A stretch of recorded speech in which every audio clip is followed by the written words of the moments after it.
Are running a little bit late already.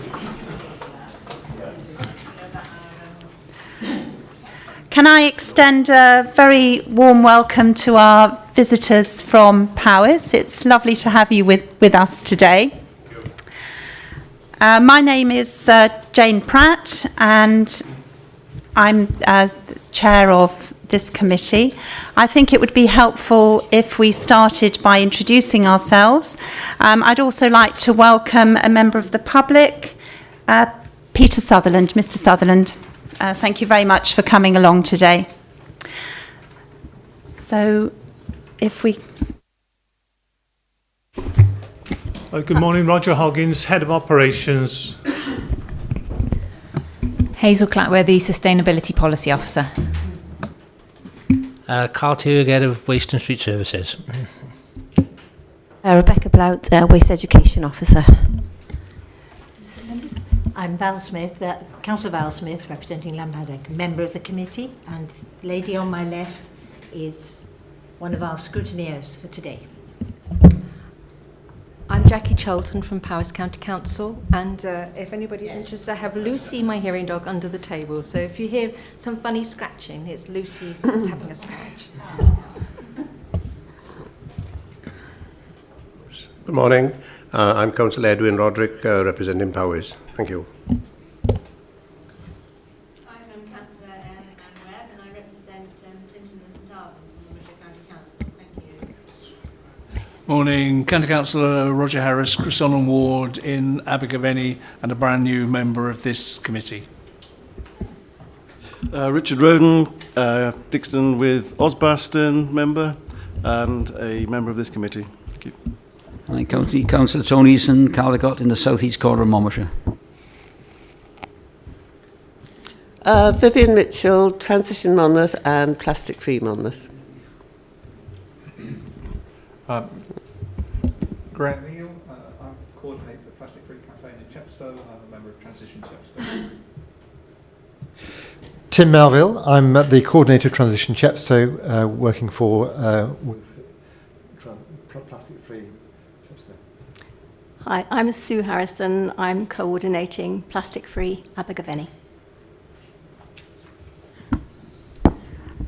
Well, thank you very much. And if I can just explain, as far as obviously the meeting is live streamed, and if you could please remember to use the microphone when you're speaking by pressing the button, and the red light will come on, and speak into the microphone, so that this is for the benefit of everybody here, and obviously for the benefit of everybody that's watching us online as well. And if you could also remember to turn them off once you've finished speaking, because the camera will swing round towards you when the light is pressed. I'm just going to... Sorry, can I confirm that the loop system is on, because I'm having a bit of difficulty in hearing? It should be on. Do I need to wear a receiver? No.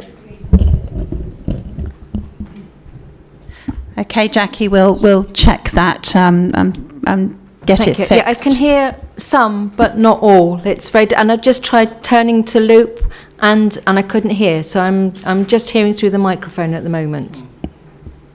Okay, we'll get that checked straight away. So I'm just going to hand over to Hazel, who's just going, because this is the first meeting after our AGM, and obviously like to welcome Roger to the committee. It's lovely to have you with us today. And Hazel's just going to confirm the situation regarding the chairmanship of the committee. Yes, we'd like to note today that Councillor Pratt has been nominated as the chairman ongoing for Strong Community Select Committee. So that's noting the appointment today. Councillor Pratt will continue to chair this meeting. Just as a note, the purpose of our visitors attending today, some visitors are here for specific items. We have a member of the public who would like to speak as part of the public open forum, and we also have 2 visitors from Powys. The purpose of them visiting today is to try and understand a little bit more about how scrutiny works in Monmouthshire. So a range of different visitors with a range of different needs. I'll pass back to the chair. If we could please note the appointment of a vice chair. So do I have a proposer for the vice chair position? I'm happy to nominate Councillor Webb. Thank you. Are you happy with that, Councillor Webb? Could I have a seconder? Thank you. All in favour? Thank you very much. I'm pleased to confirm your appointment, Councillor Webb, as Deputy Chairman, and thank you very much for all the help you gave me last year, and I very much look forward to working with you this year. So if we move on to the agenda, and we have got apologies for absence, and we've had apologies from Councillor Laura Jones. Are there any declarations of interest? We'll take them as and when. So we move on to the... Councillor Eason? Yes, it's to do with the agenda. It's a matter I've raised every year. It's part A of the agenda where we have no matters to discuss. I've asked on numerous occasions to either find matters to discuss on crime and disorder matters or remove it from the agenda. It's an important topic, but we don't seem to have any meat ever to talk about that matter. So where's it gone and what can we do about it? We can't remove that from the agenda because it's part of your statutory responsibility. You could argue that certain topics that you have discussed through these meetings do form sort of crime and disorder matters. Some of those have been discussed on an ongoing nature for some time, particularly speeding. You'll be aware of those. We haven't always separated those on the agenda because we've got task groups set up that do that outside of the committee. But as and when that report comes through, that would feature as a crime and disorder scrutiny matter. I accept that point, but we never get a representative from the persons responsible for crime and disorder resolutions to this meeting. We do get them in task and finish groups, but never come to this meeting, to my knowledge, the last 4 years. Okay, can I just say, I think that's a very important point that you've raised there, Councillor Easton. Who would you would like to see a member of Gwent Police come to the meeting?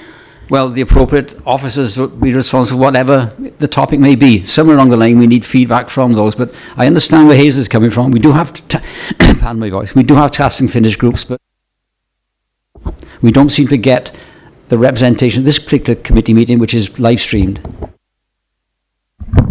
I can see that point, I take Councillor Eason's point, but we're not given that responsibility to scrutinise crime and disorder in terms of specific officers to attend this meeting. It's a responsibility to consider crime and disorder matters across everything that you scrutinise, and arguably some of the things that you have scrutinised would have those aspects. And it's for you then as a committee to call in those individuals when you look at those topics. So we wouldn't just want to invite members of, say, Gwent Police without having a specific issue or topic that you'd want to discuss with them. I can have a discussion with the partnerships team, particularly Andy, and see if there's anything ready to bring to you in terms of the community safety responsibilities. Maybe that's a good start, and perhaps I think it would be worthwhile refreshing your training on crime and disorder matters, because it's approximately a year since you last had training on that, and we've got new members on this committee. So I'll organise that, Chair. Okay, thank you.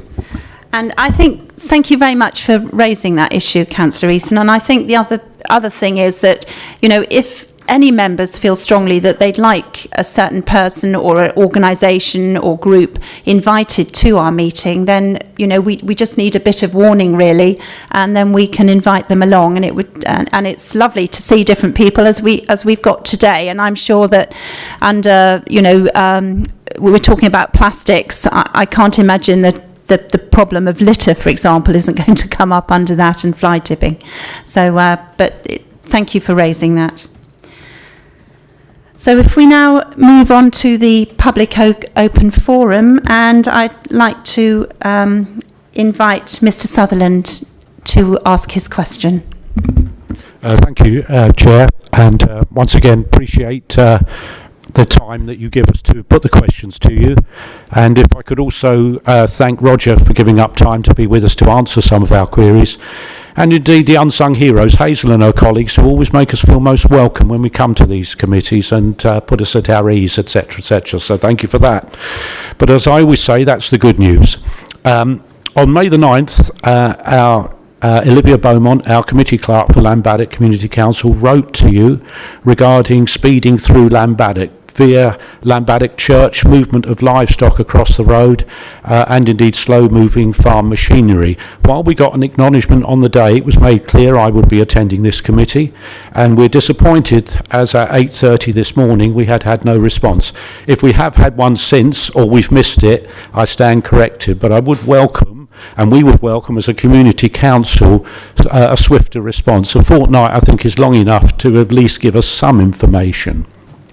That's point one. Point two on speeding is we are delighted that we've got speed limit signs through Woodside now, but we're disappointed, and tongue-in-cheek we feel we're being discriminated against because we've only got the 30-mile-an-hour illuminated signs. On the other side of the river, on the Abergavenny Road, they've got these lovely signs that show what speed the vehicles are actually doing.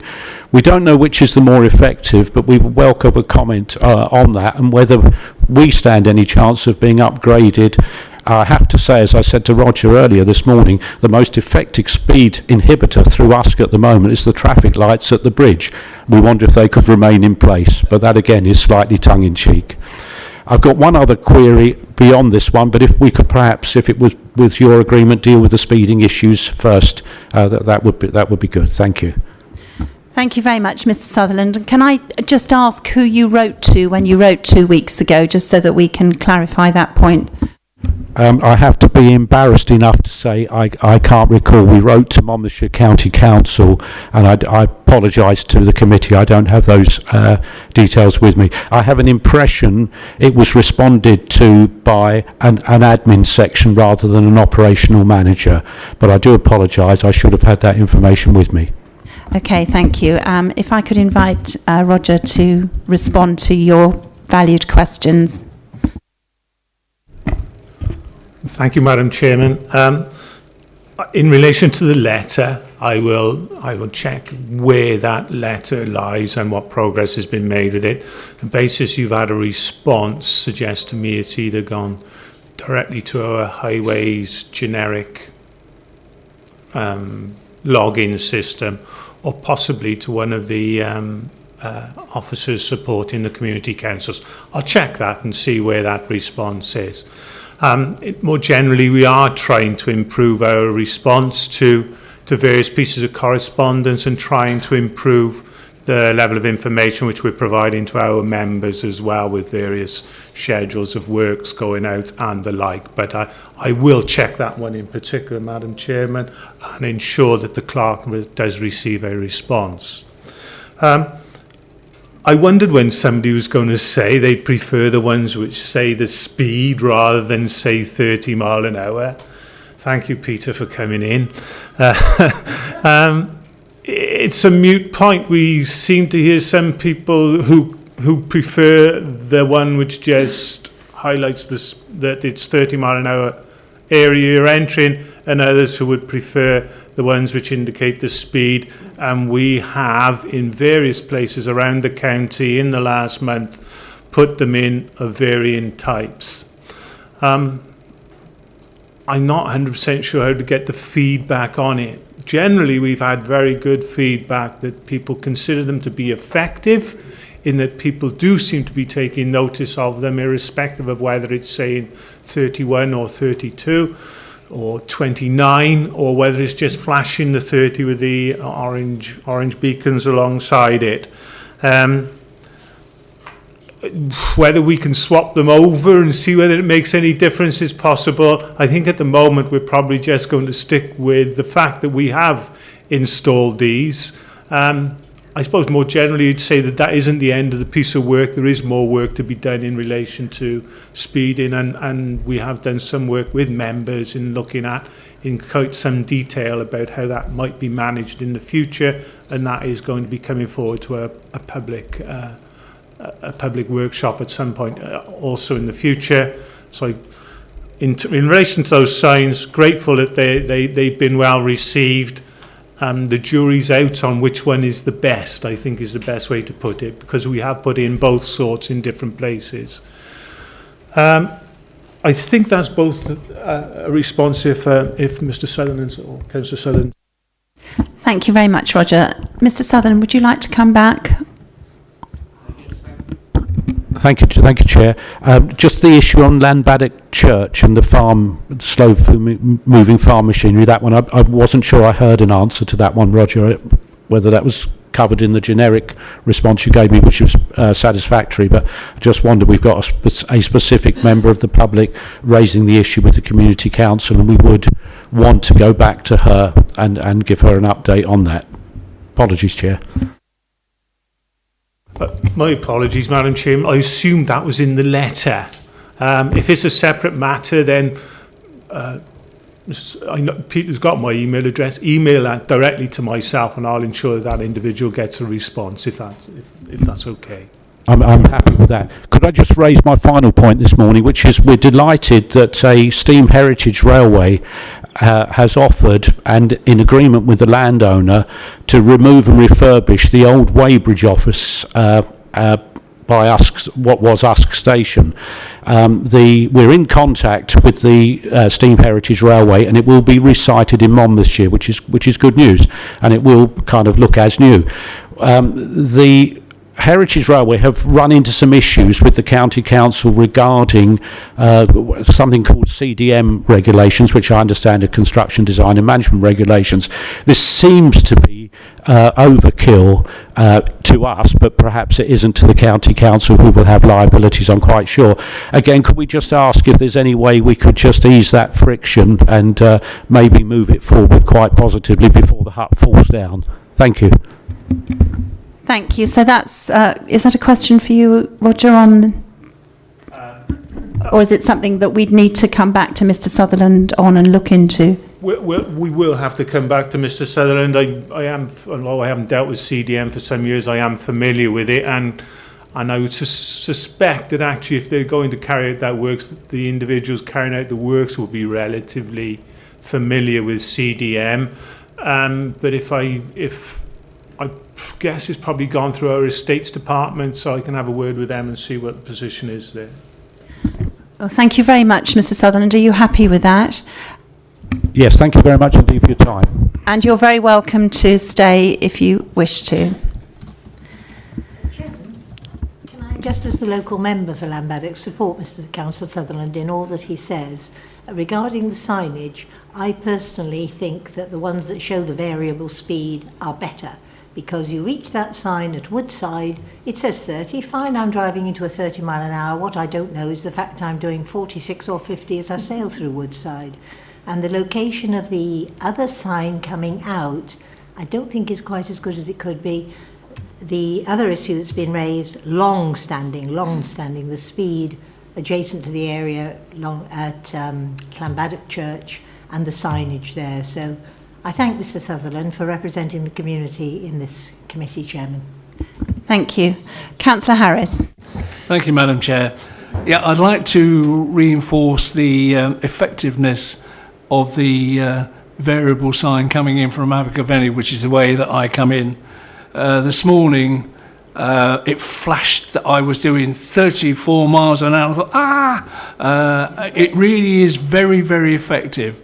And I managed to get down into the green zone very quickly. It really does make you stop and think, or not stop and think, but think as you're going along. They're very effective. Thank you, Madam Chair. Thank you for those comments. Does anybody else want to contribute to? Councillor Easton? The only criticism I got of flashing signs with speeds on is that they are put in places where that speed is a requirement. There are parts of Monmouthshire where there are 20 mile an hour indicating signs, which is actually a 30-mile-an-hour zone. So unless the legal requirement is followed, I don't see much point in them, particularly in Cowent. Okay. Thank you. I mean, obviously, I think these views will have to be brought to our future workshop. And I think, we could spend a lot of time on this today, which unfortunately the agenda doesn't allow us. But we look forward to the public workshop. And thank you very much, Roger, for coming along today. So we have, can I just check with Jackie that you're able to hear adequately?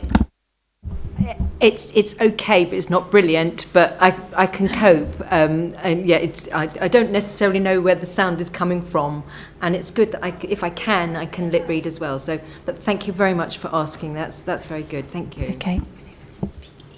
Yeah. Can everybody make sure that they speak into their microphone so that we can help this as much as possible? Just to advise everybody that we are in fact moving 2 items round. Air quality management and role of environmental health will come before plastic-free county, and that was changed at our pre-meeting with the agreement of plastic-free will be first, and air quality management will be afterwards. Okay, fine. So if we can now confirm the minutes of the meeting held on the 29th of March 2018. So I'll take for accuracy to begin with. So does anybody have any points of accuracy that they would like to raise? Yeah, and can I have a seconder? Yeah, all in favour? So those minutes are moved. Yeah, we'll deal with the action list when we come on to the work programme towards the end of the meeting. So our next item is going to be air quality management and the role of environmental health. And if I could invite the officers who are going to present this particular item. It's Hazel. Thank you, Hazel. Okay, thank you very much. Just to clarify, I think we're talking about plastic-free Monmouthshire rather than air quality, first off. So hopefully you've all seen the report, and unless you've been blinkered somewhere, I'm sure you've all seen and heard lots on the news and in the media, largely prompted by the David Attenborough's Blue Planet programme, about the damage that throwaway plastics are causing to our environment. And a lot of groups have been working for a long time campaigning about plastic, and now it's in the media and is finally at the forefront of people's minds, which is great. And there's been lots happening around the need to reduce single-use plastics. There's been lots happening in our communities in Monmouthshire, and in a few minutes you're going to hear from some of our brilliant volunteers who are part of Transition Monmouth and Plastic Free Monmouth and Abergavenny and Usk and Chepstow, who are doing some great work in their communities. But just to give you a little bit of an overview, as well as the damage caused to wildlife by plastic in the countryside and then washing into rivers and down to the sea. There's huge impacts for us as a council as well in terms of littering, and you probably saw the press release that came out, I think it was last month. We spent £50,000 clearing litter from a stretch of the A40. It's got a huge impact on us in terms of having to clear up the litter that's abandoned in our environment. We've been in contact with community groups who have been talking to us about what we can be doing to support them, and we'll hear a bit more about that in a minute. As a council, we've been beginning to take steps to try and address this. Beck, who most of you know on the end, runs the One Planet Centre up at Lanfoist. And for many years, we've had school children coming in and learning all about how to look after their environment, how to reduce and reuse and recycle. We've been working as it's kind of a mixture of people who are all working on this. I'm the Sustainability Policy Officer. We've got our waste team. We've got people in procurement. You know, it touches on so many different areas of our council activity that it was hard to know whose name to put on the end of the report, but I got the short straw. Beck and our recycling colleagues have already done a lot of work writing to different departments, different organisations to address the need to reduce plastic. Beck has met with our procurement officer and has started working with him about reducing the plastic that we use and procure through our catering contracts and things like that.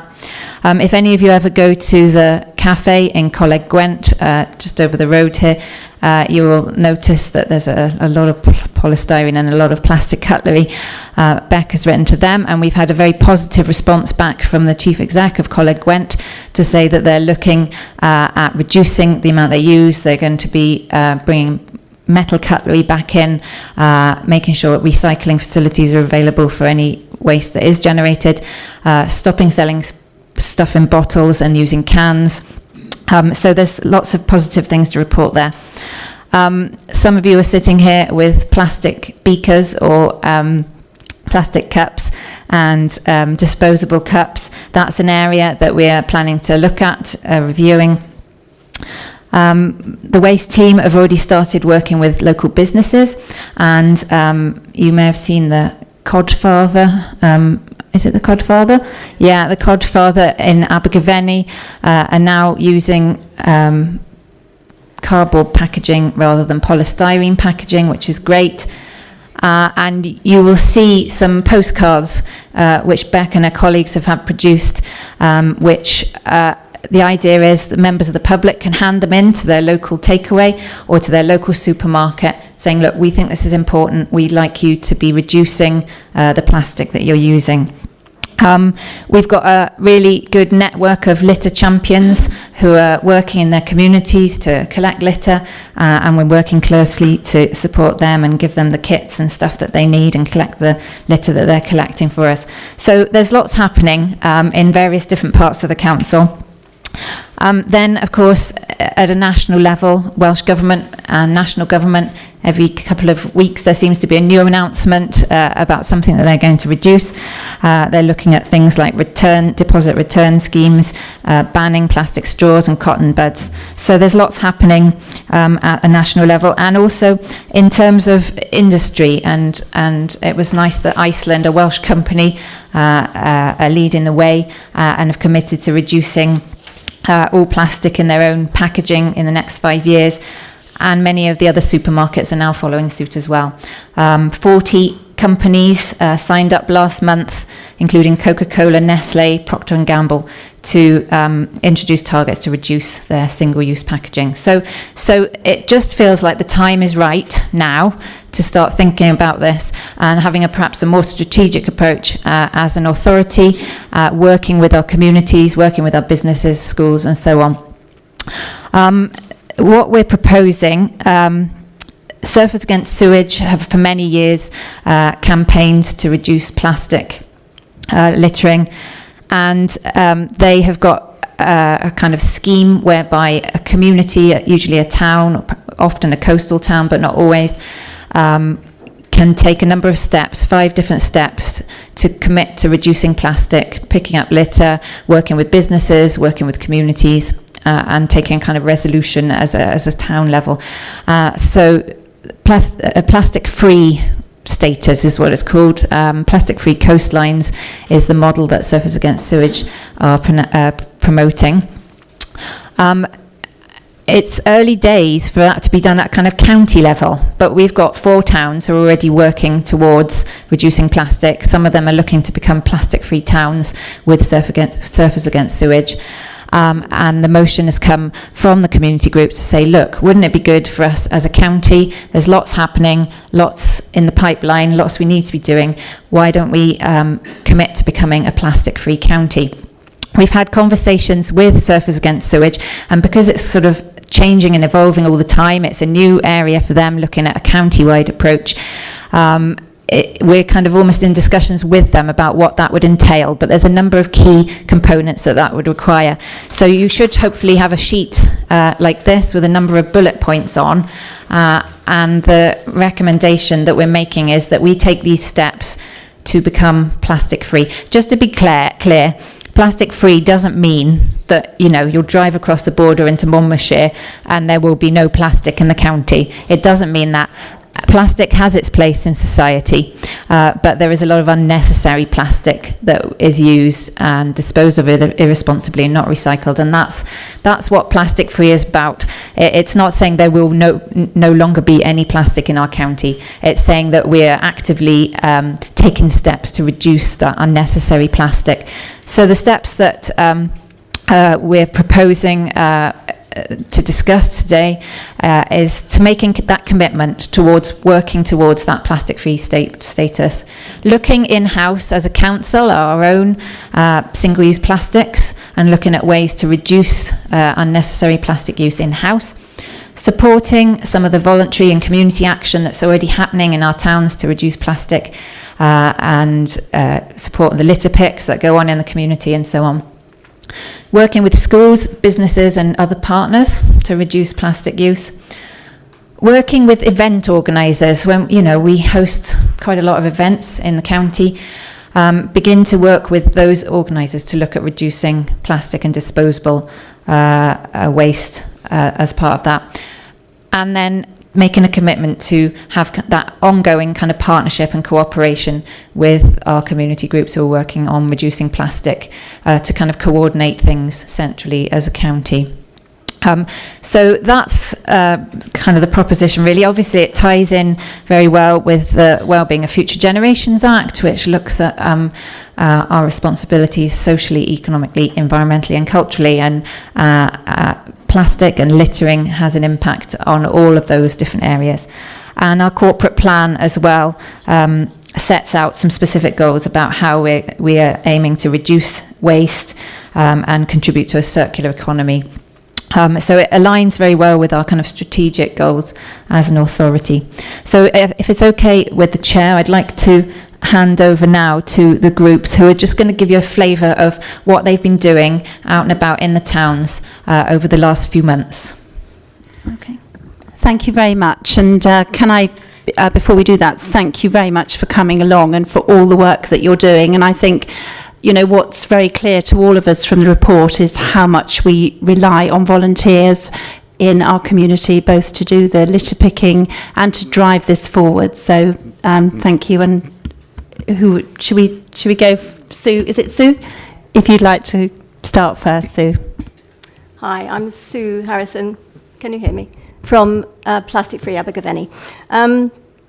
Some years ago, a few of us, myself included, a long time ago, in fact, it's about 10 years ago, ran a campaign in Abergavenny to reduce the use of plastic carrier bags, which actually contributed to the introduction of the carrier bag levy in Wales. And as you know, this led to a massive drop in the numbers of plastic bags being issued.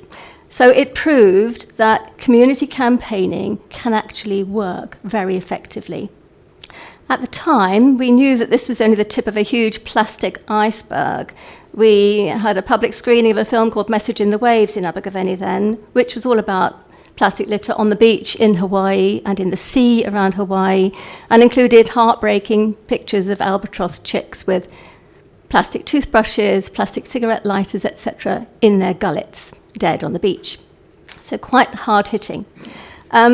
At the time, we never realised, I think, quite how much plastic was going to spread and expand and how fast it was going to grow over the next decade. But now, plastic pollution is an environmental disaster on a global scale, and it requires urgent action from all of us. The scale of the disaster may appear quite daunting, but there is much we can do at grassroots level to raise public awareness and help to change people's attitudes and behaviour, particularly if we all work together. And although the campaign focus may be slightly different from town to town, we will have a much greater impact if we coordinate our strategies and activities. So working together under the banner of Surfers Against Sewage at town and county levels has got to be the best way forward. If we can achieve SAS plastic-free status in Monmouthshire, we can be an example to other counties and the message will spread. In Abergavenny, we've got off to a good start, although we are a relatively small group, only about 8 of us, actually. We held our first meeting at the end of January. We decided to target single-use plastic packaging initially and came up with a slogan, ditch or switch. Ditch the plastic toothbrushes and switch to bamboo, for example. And we produced a leaflet called 12 Easy Products to Ditch or Switch, copies of which I've got here available for you to take away. We think that this is the kind of practical approach that will appeal to local families. We're spreading the word via our Facebook page and in the local press. We've written to Abergavenny Town Councillors and hope to involve them in our campaign. We've run 2 plastic-free stalls in Abergavenny, one in March and one in May in the centre of Abergavenny on a Saturday. And we received very positive support from everyone we spoke to who said what a wonderful job we were doing and it was high time something was done about it. So, Monmouthshire residents are definitely on our side on this issue and they want to see urgent action taken to reduce the mountain of plastic packaging and products. So, a coordinated campaign with the active participation of the County Council will certainly win their support. Thank you. Thank you very much, Sue. And with everybody's agreement, I think if we listen to all the groups and then we'll take members' questions afterwards. But it's great to hear what valuable work's being done in Abergavenny. So if I could ask, is it Tim? Oh, sorry. Graham. Graham to speak next. Thank you. Thank you, Chair. I've been a member of Transition in Chepstow for more or less since it started. And in January or February, we thought we ought to be doing something about plastic. And I think we were stimulated by Blue Planet and other things. This campaign has taken off in a way which very little else that Transition has done in terms of the way it's captured public imagination. And I can't stress strongly enough the things that Hazel said and Sue said, that this is something that is not being driven by us, it's being driven by the community, the people. And ultimately this will only work if people, households, individuals, schools, children, businesses change their behaviour. And this, I think, requires us to think, how do we do this? How do we get people to change behaviour? The fact that we've got independently plastic-free campaigns in Chepstow, in Abergavenny, in Monmouth, and we think in Usk, and certainly interest elsewhere, and these have happened more or less at the same time, spontaneously, shows, I think, the wide range of feeling throughout the county and the need to take action at the county level. In Chepstow, since we started, we had an initial meeting in February. We've now got an active group of about 50 to 60 people who are taking part. And we have more than 400 followers to our Facebook page. We've gone quite a long way to meeting the requirements of the Surfers Against Sewage campaign in Chepstow itself, and we hope that we will have completed that and achieved plastic-free status within the next few weeks. In the middle of June, we are planning a plastic-free week in Chepstow, and if all goes well, we may have achieved plastic-free status by then. The issue is now mainly about signing up businesses, but certainly we have the commitment to move ahead. And we would like to thank the support we've received from both Chepstow Town Council, who have already passed a strong motion in favour of plastic-free, and that the Town Council is committed to going plastic-free. But we've also received very good advice and support from MCC staff, and we will welcome that and look forward to continue to work with them. And we've also welcomed interaction with our sister campaigns in the other towns. And I think that working together, we can do so much more than working individually.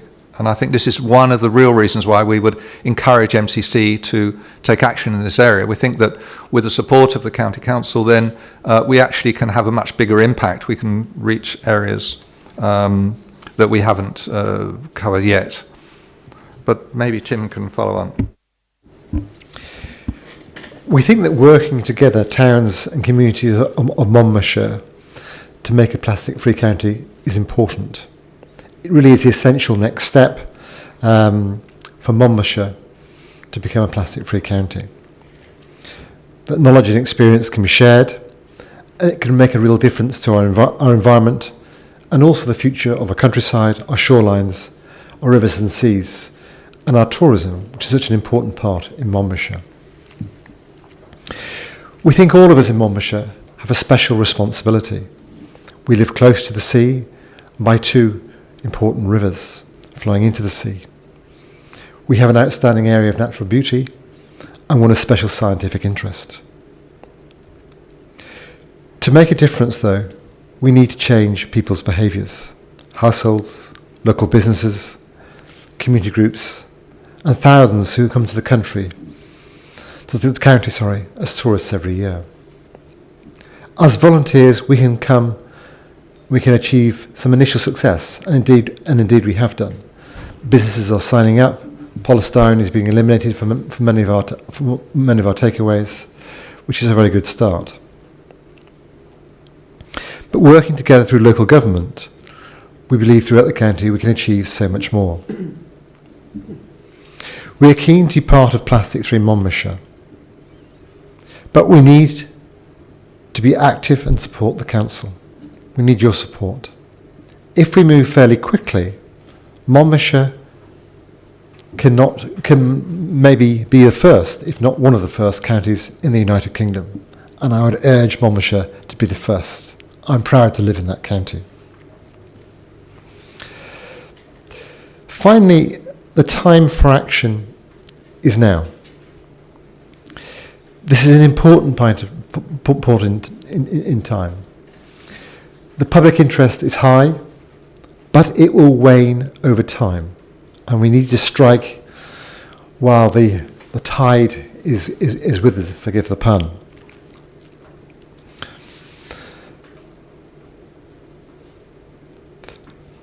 So we'd ask you to endorse what Hazel talked about earlier about the 5 points, which I believe Hazel's given to you already. I'm not going to go over those again, but those are what we believe the Surface Against Sewage. If MCC were to endorse those, MCC would become a plastic-free county, and hopefully the first. I'll pass it to my colleague Vivian from. Thank you, Vivian.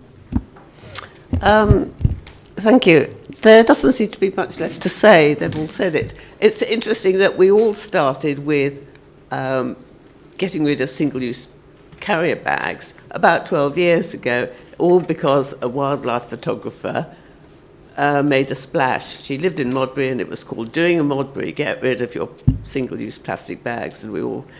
and over the years, this is 12 years on now, we've all in our different ways carried on. But in Monmouth, like in the other towns, reducing plastic has never taken off in a way that it has this year. It's just amazing. And I would like to say we really do have to take this opportunity, and please, we're really grateful for all the support we've had from the County Council, Hazel, Roger, Carl Becks, Paul Quayle. But we really have to take this opportunity to make a big splash and make an impact. Because the single-use carrier bags happen very quickly, and it's just become a habit. So let's make this happen quickly, and then it becomes a habit. Thank you. Thank you all very much indeed. And I know that members have got questions that they'd like to ask. So if I can now ask members for their questions. So Richard, would you like to start? Thank Councillor you, Chair. Roden, sorry. Thank you. I'd like to congratulate the community groups involved, and Vivian is... Oh, isn't it working? Oh, how's that? Sorry. I'd like to congratulate the community groups involved, and Transition Monmouth, represented by Vivian here, was at the council recently. I'm pleased to say that the council gave a grant of up to £500 towards the reduction of plastics in Monmouth. what do we actually need to do more than this in order to get the county to be regarded as plastic-free? I noticed that we've got a number of towns involved, but I noticed the absence of Caldicot and Mega. I don't know if there's much happening in that part of the world.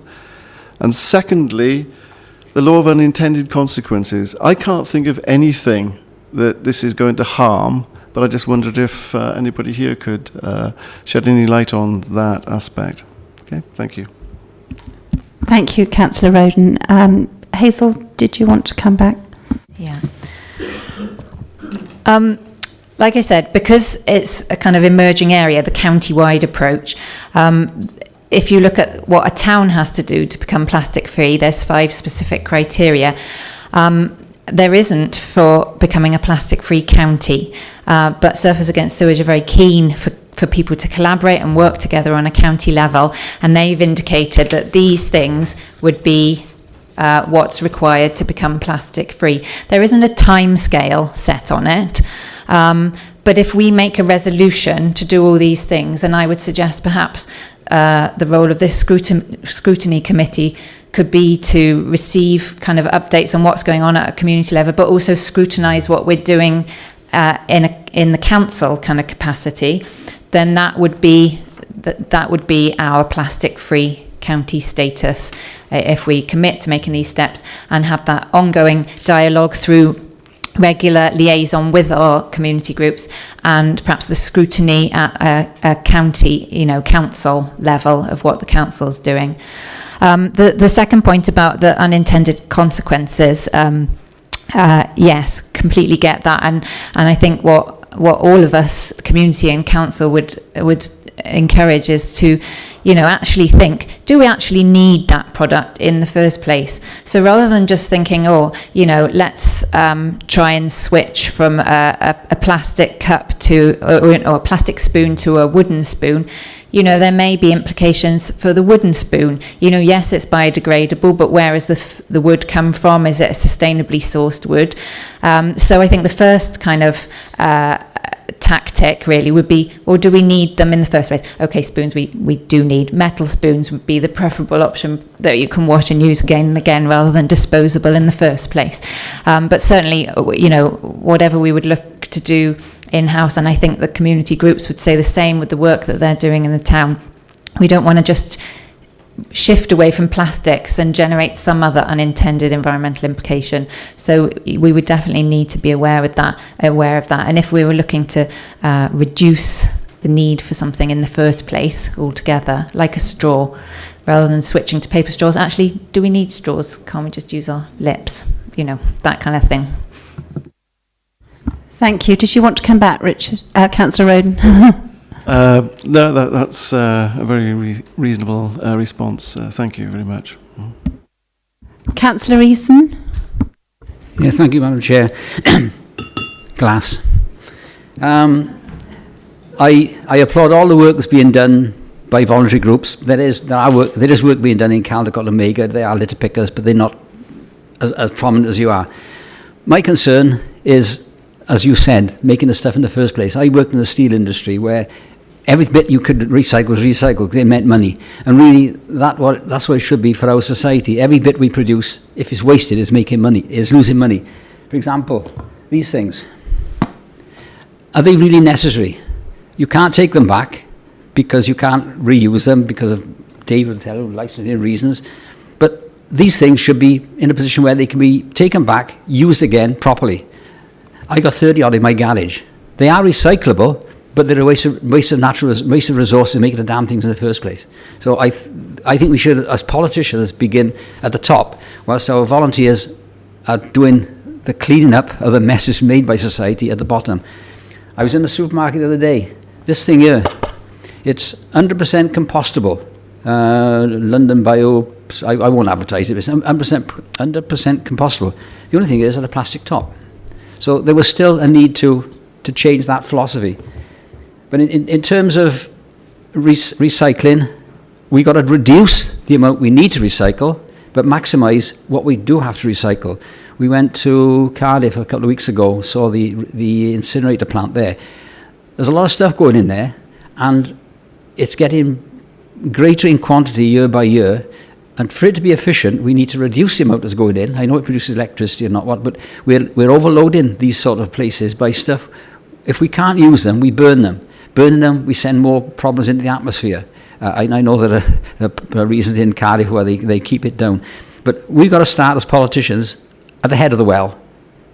It's no good us continually sweeping up at the end of the day. We've got to try and produce stuff which doesn't need to be recycled in such a way that it's going to cause more damage to the environment.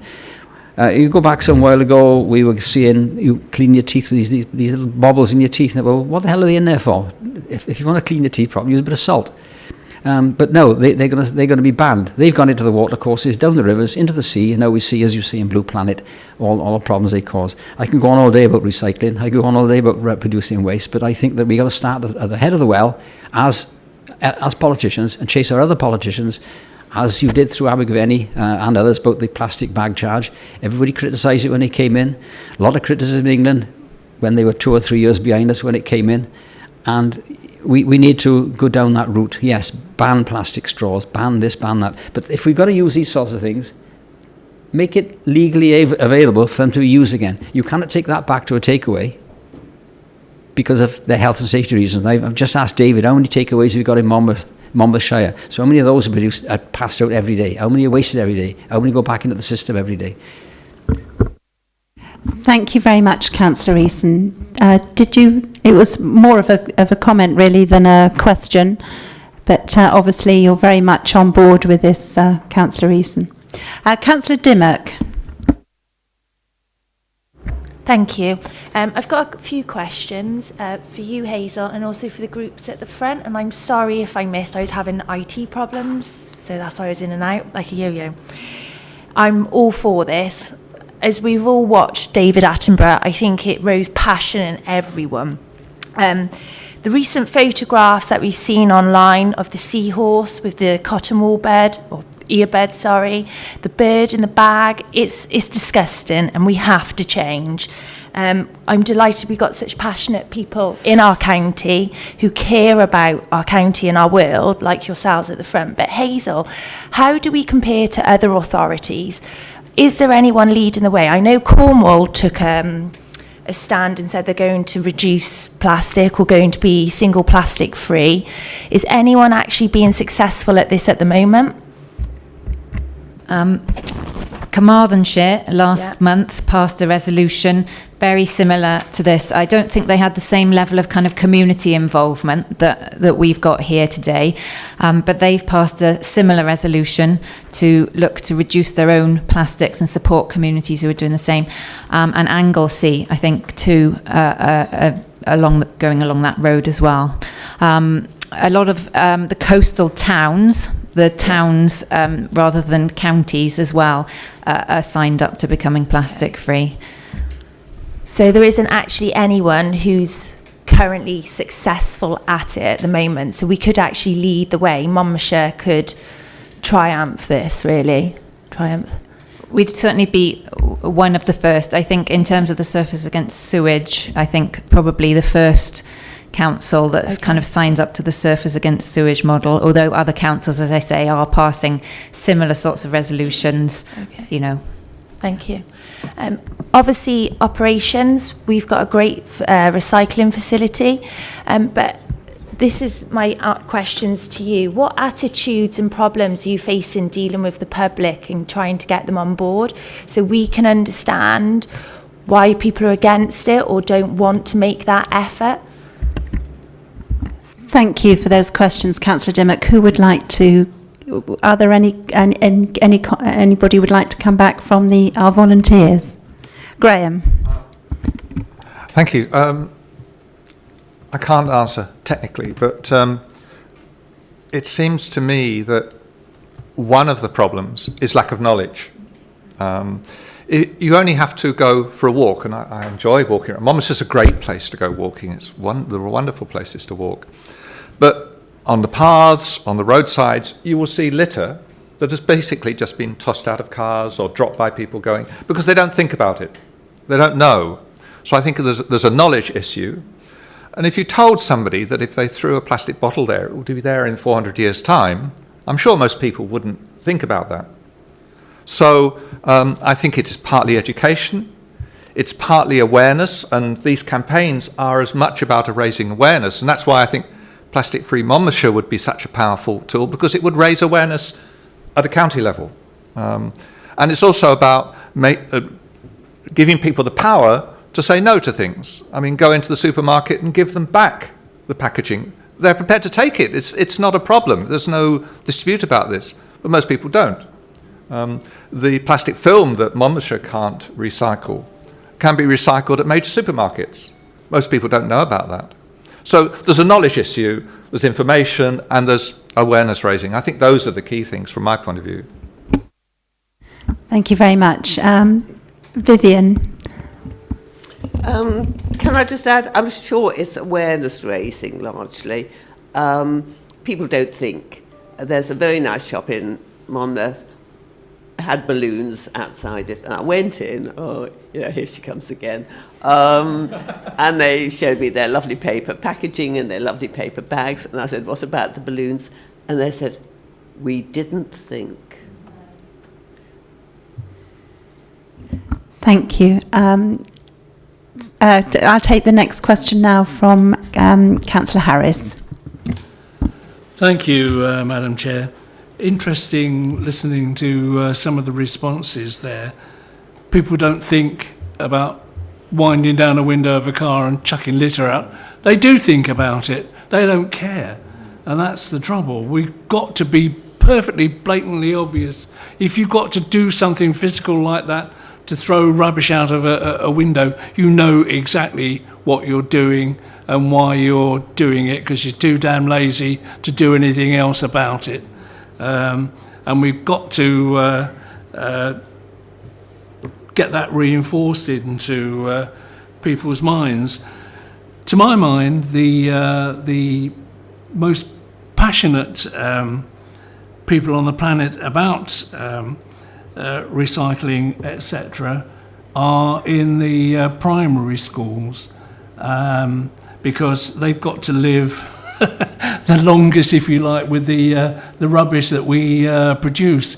And I don't know how much coordination there is throughout the county about getting schools on board. I know we've got the One Planet Centre, but I don't know if there is a coordinated campaign across all the schools, particularly the primary schools in the county, to get the children on board. They go home and they have big arguments with their parents who are too lazy to recycle and chuck everything into black bags. And they're the ones that can be really influential. And I think that's important. The other thing I would like to see, finally, is actually the abolition of the 5p bags altogether. I know their use has declined, but if people have got to fork out more than 5p for a much stronger bag that is much more usable, let's put it that way. If they didn't have the choice of 5p bags, they wouldn't be thrown away quite as willy-nilly like. Thank you, Madam Chair. Thank you very much, Councillor Harris. So there's two questions there. Really, what are we doing as far as working with schools and the education of our young people? And secondly, the possibility of getting rid of 5p bags. Yes, thank you, Madam Chair. I'll try and respond certainly to the education part. We've been teaching the children about marine litter for many years at the One Planet Centre. And some seasons are busier than others. But in addition to that, we also do some outreach work with schools. And this year, we've tried to be a little bit more creative in getting to our harder-to-reach audiences, perhaps in our low-income housing estates, the schools, those areas. So we've just had 4 invites last week to go to their school fetes. And we'll have a lot of fun for that hour at the school fete, but the important part of that is that we will reach the parents there as well. We will be doing our focus will be tea bag tossing to encourage those parents to take up food waste recycling. But as in addition to that, we will also be pushing the single-use plastics message, and we will be speaking to PTAs as well, the Parent Teachers Association, because often at their school events, as well as the activities throughout the year, they produce a whole lot of waste, similar to the waste that they produce at children's parties and village hall events. It's all that type of waste, balloons and disposables, and all of that. So we're trying to go in a creative way, albeit a small way, but I suppose we come to this as being one part of the jigsaw, and like every small team, we are limited in terms of capacity. That's why we rely heavily on the skills and the expertise of our volunteers in the community, and also the eco schools, the committees within the school that go all the way from the caretaker right the way up to the head. Some are more active than others, but we also work closely with our Eco Schools Coordinator, Bryony Bromley, Keep Us Tidy, and she does some sterling work on all levels, from way back with the pollinator policy, renewable energy, marine litter, and she'll touch on all of those topics and work with us and try and keep that network open, if you like, keep the network of dialogue open, and enthusiasm and inspiration and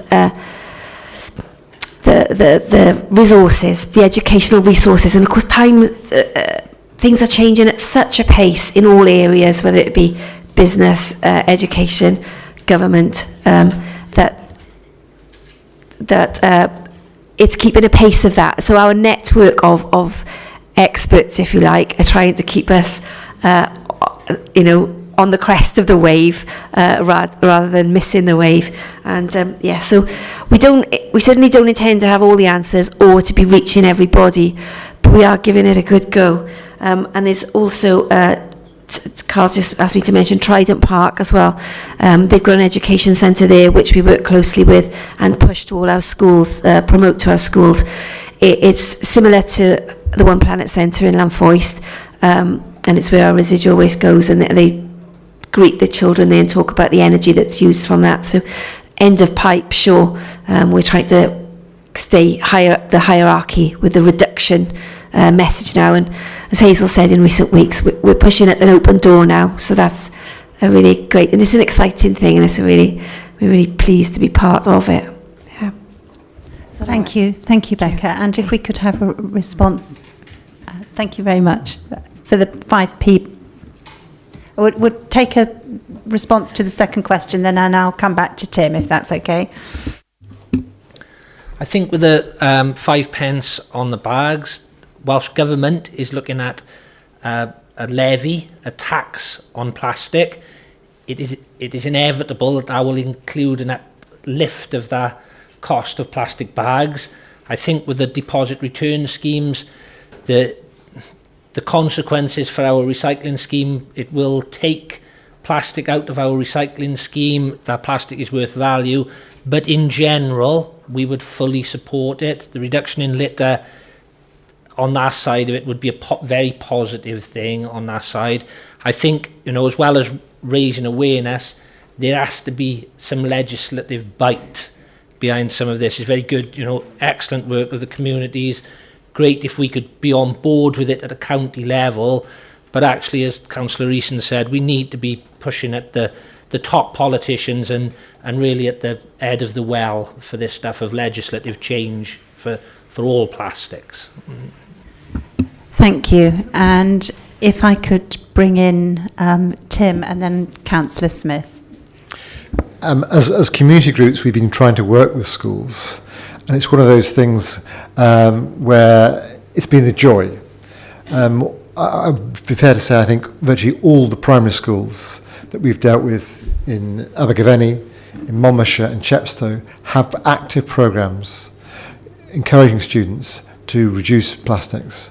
One school in Chepstow is getting the children picking up 3 bits of plastic every day, so reducing the litter there.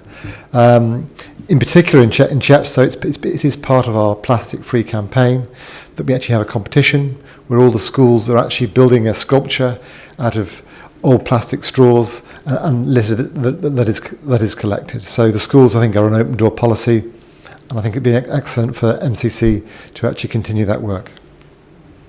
Thank you. Councillor Smith. Yeah, Chairman, thank you very much.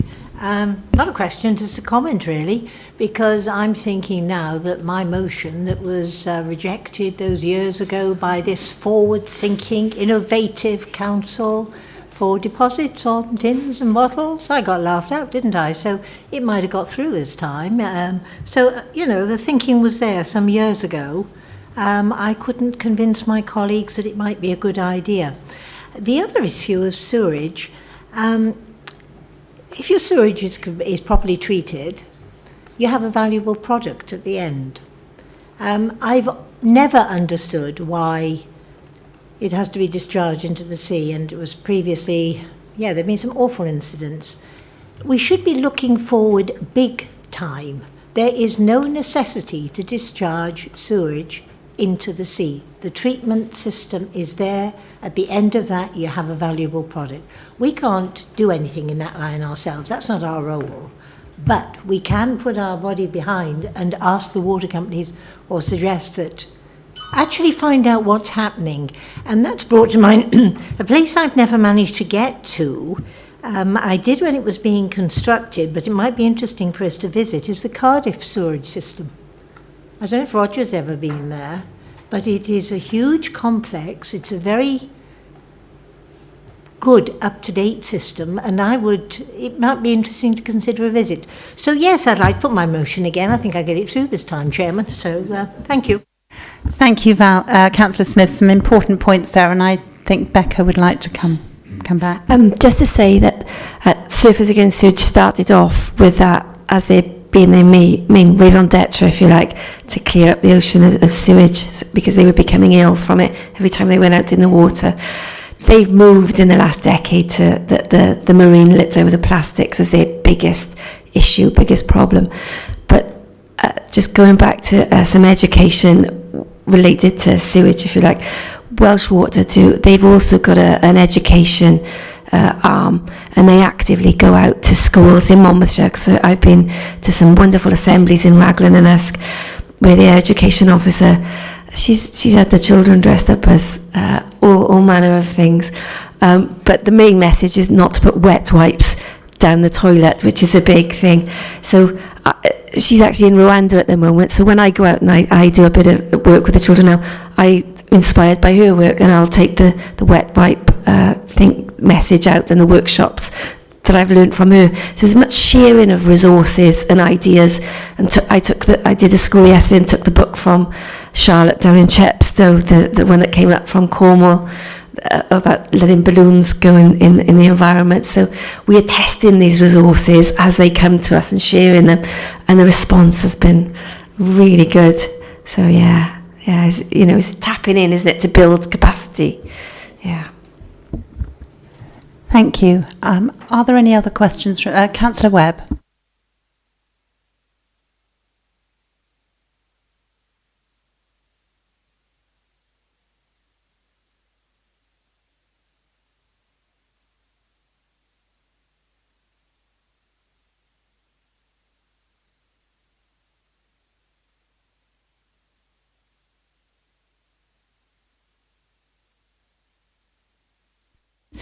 Thank you, Councillor Webb. That's a very important point that you've raised there. And who would like to? Roger Hoggins? I do happen to know a bit about the wrappings which they use on silage bags, because they do recycle it. If the farmer is in the scheme, it's collected and it's turned into extruded plastic for benches, decking.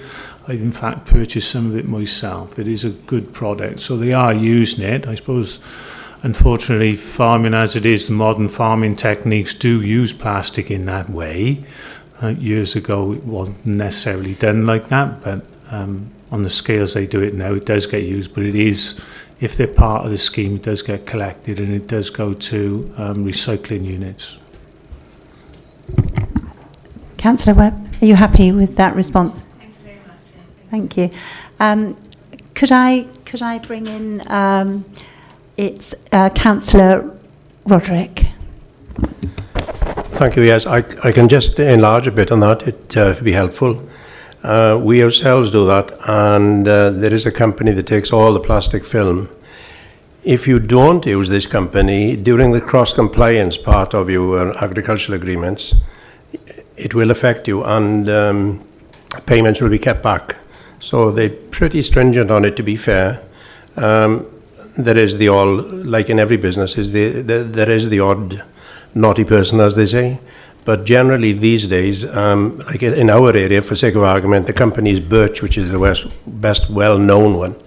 They meet in the local market once a month, and people just take all their plastic down there, even the fertilizer bags, and you get a chit then, which you record in your cross-compliance records for your single farm. Thank you. Well, thank you very much, Councillor Roderick. That's very interesting, and it would be, I think, good for us to find out whether a similar scheme operates at our market. Are you aware of one? I'm not aware if it actually operates at the markets. I do know they come to farms, but you may be I'm talking about the actual film wrap on the silage bales, and there's large quantities of that. It's on. Oh, it is. It's on. I don't. Yeah, but I can't tell you whether or not it's actually operating at the markets, but we can check. Yes, certainly. Yes, actually, this company has several depots. They collect up as far as Scotland, I know, and they have depots around the country. Sometimes, instead of going to markets, they lose a farm as a central point, but to be fair, they're very good, and as you said yourself, the product is very good for using after. It doesn't rot away, and it's worthy forever. Thank you. And I think at this point I would like to bring in Dave Jones, because I know personally in my ward I've worked very closely with environmental health. I live next to the River Clydach on the Clydach Gorge, and it is absolutely disgraceful what's thrown into the River Clydach, and we've got a particular problem with fly tipping there, and we've got the problem of not being able to get down to retrieve it, but I've been working very closely with environmental health. I wonder if, Dave, you could just come in to sort of speak about the takeaway aspect of what's been discussed today. Yeah, thank you, Chair. Just to answer Joyce's Skype, I asked how many takeaways we've got. We've got 119 in the county, so we've got 1,200 food businesses across the county. And obviously, clearly, we can link in with our waste colleagues to make sure we're there every week in terms of food safety and licensing. So obviously, we'll, picking up Councillor Eason's point about plastic trays, I think they do it for cost. It's very low cost, polystyrene trays. But certainly, we can link in with our colleagues, Becky and Carl, to see what we can do to do that. The other thing I think environmental health could do is obviously link in terms of the supply chain. So Tesco, Morrison's, etc. They all have home authorities. So if we have a food safety complaint, Fogmore Street Tesco's, we refer that through to Tesco head office. So clearly it is be an issue in terms of the home authority principle to see what they're doing in terms of the supply chain, which I think was the point that was made earlier. But as we know, cucumbers are wrapped, everything, the 4 apples are wrapped, it's, and I think 60% of what we buy is through the major supermarkets, so unless you tackle the supermarkets, it's going to be a bit negligible, but great to start, but I think certainly we can obviously feed that back to those home authorities for Tesco's, Morrison's, Waitrose, obviously in the county of Monmouth as well. Thank you very much. And, from your comments, it's very obvious that we're working very hard to try to tackle this particular problem. So I think we need to wrap this particular agenda item up now and move on. And it's been extremely valuable. And I'd just like to confirm these commitments that we will, as a Monmouth County Council, will make a commitment to work towards plastic-free status, that will review its own use of single-use plastics and take steps to identify unnecessary plastic use and reduce this, that we will support voluntary and community action to reduce plastic use, undertake litter picks, etc., and work with schools, businesses and other partners to reduce plastic use, that we will work with organisers of events on MCC property to reduce single-use plastics to a minimum and ensure that effective recycling for necessary plastics is in place, and that we will participate in meetings to support and coordinate plastic-free activities across the county. So I think with everybody's agreement, this is something that we are asking all our officers to really support this moving forward. And have I got everybody's agreement? Councillor Webb.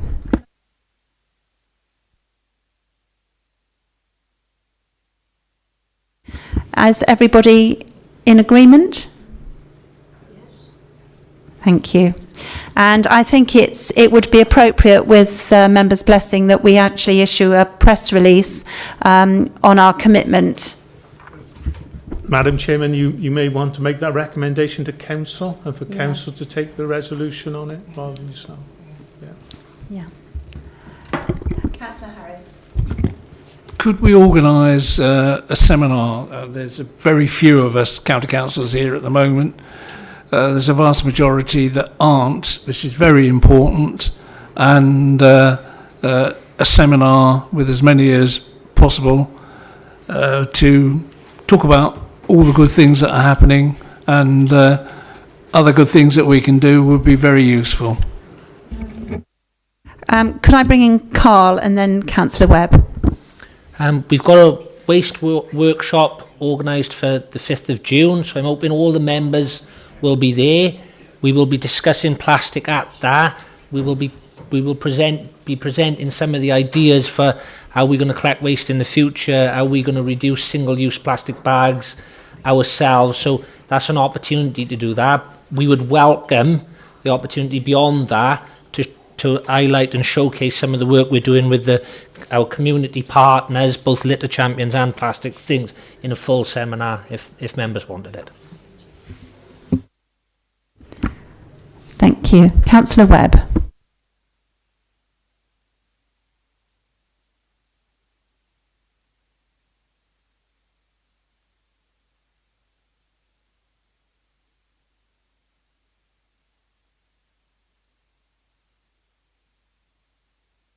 Okay, yeah, it'll take about 30 there, I guess, if that's... But yeah, it'd be wonderful. Yeah, I could sort that out. Wonderful. Councillor Charlton. Thank you very much. I found this really interesting, and the point I wanted to make actually was that it's not just your council that's grappling with this. I think we're all grappling with this across Wales, and something that's come to me just sitting here this morning. I represent a ward which is just over the county border in Langattock, and we actually work quite across border with Langattock community litter pickers who actually come and do fly tipping in Monmouthshire and in Blaen y Gwent. And the purpose of my suggestion here really is just that can we also look at ways that we can work across borders, because litter doesn't actually respect a border, and fly tipping is a big issue for all of us.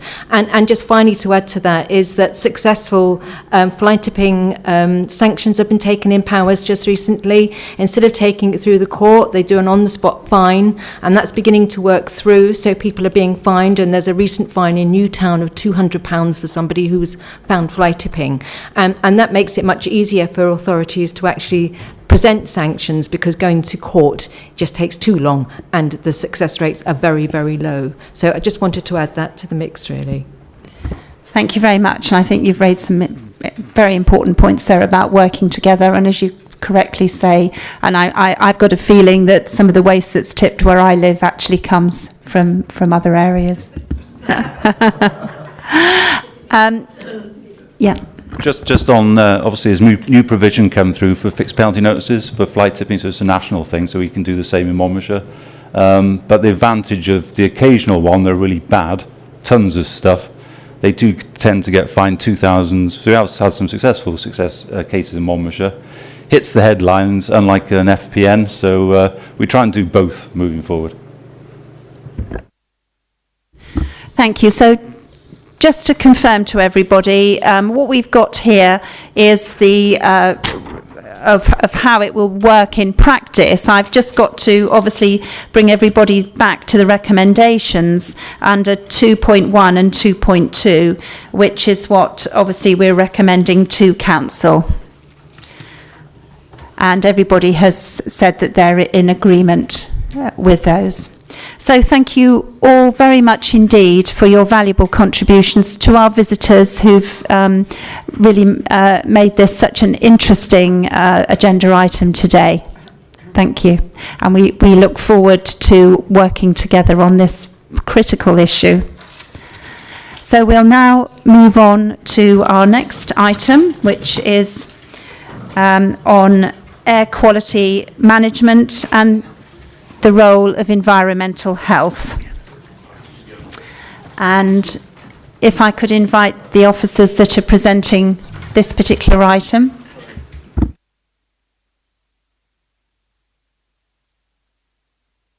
If anybody needs a quick comfort break, we're just waiting for the officer to arrive.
If we can reconvene, please, members. Right, if we could reconvene, and I'd like to ask Paul and Hugh to present the next item, and I think Hugh is going to give us a brief introduction. Thank you, Chair. So a report before you, and myself and Paul are before you. As a result of... Can you speak into your mic? Yes, certainly. So a report is before you, and myself and Paul White, who I'll introduce now, are before you as a result of interest expressed in a recent scrutiny meeting by members to want to know more about what environmental health do with regards to air quality. And I think the request highlights the heightened interest in air quality in general in recent years. Just 4 or 5 years ago, Paul would be bending my... Sorry to be... Yeah, that's okay. Just 4 or 5 years ago, Paul,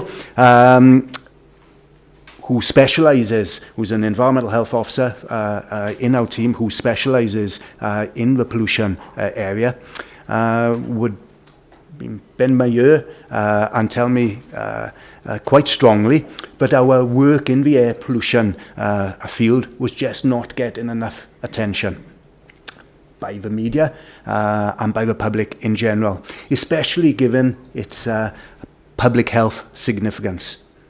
But that's all changed in the last couple of years, and I think we were all aware of the public health consequences of poor air quality and the importance of good air quality. And it's re-emerged as an important public health matter once again. So Paul, you've got to be careful what you wish for. So this is particularly emphasised in Wales by the Wellbeing of Future Generations Act, which requires public bodies to think more long-term and to prevent problems occurring. And a couple of basic principles of promoting health and well-being and promoting healthier communities. So this all links into the air quality agenda from our point of view. So Paul, as I said, is our EHO who specialises in pollution issues, not just air quality, I should say, but also contaminated land and a number of other matters, which he'll touch on in his presentation, which will take about 20 to 30 minutes. I would suggest on a presentation of this nature, and I'm sure there may be quite a few questions, that they are probably best addressed at the end, because some of the slides will probably address your questions as we go along. But of course, if there are any burning issues that you want to pick up, then please don't hesitate to jump in. So I'm going to sit back and relax and give you Paul.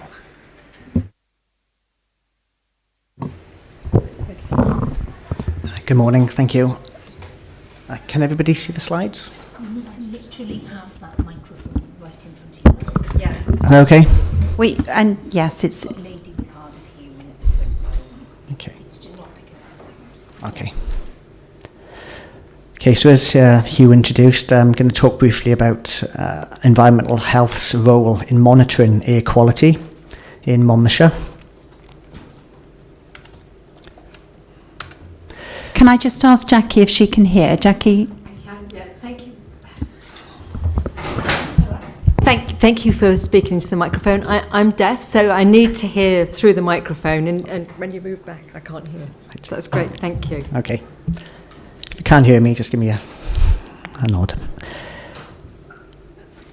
Okay, so the contents I've broken them down briefly into why is air quality important.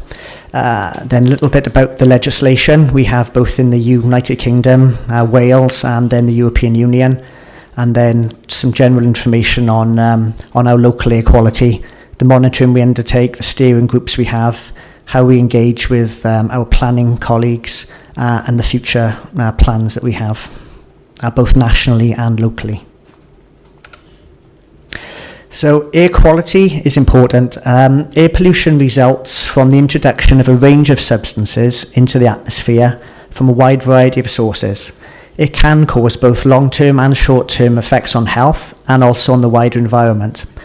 The air quality in Wales is generally better now than it has been at any time since before the Industrial Revolution.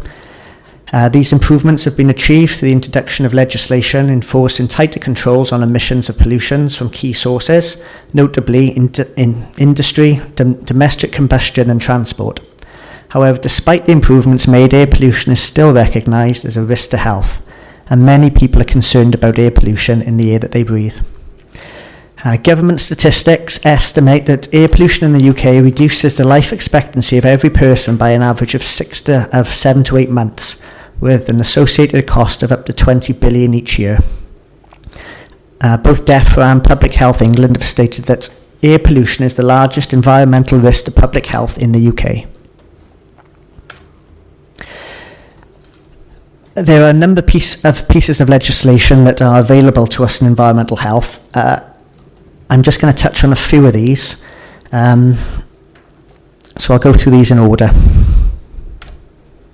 So Part 4 of the Environment Act 1995, this is the main process that enables local authorities to review and assess air quality in their areas.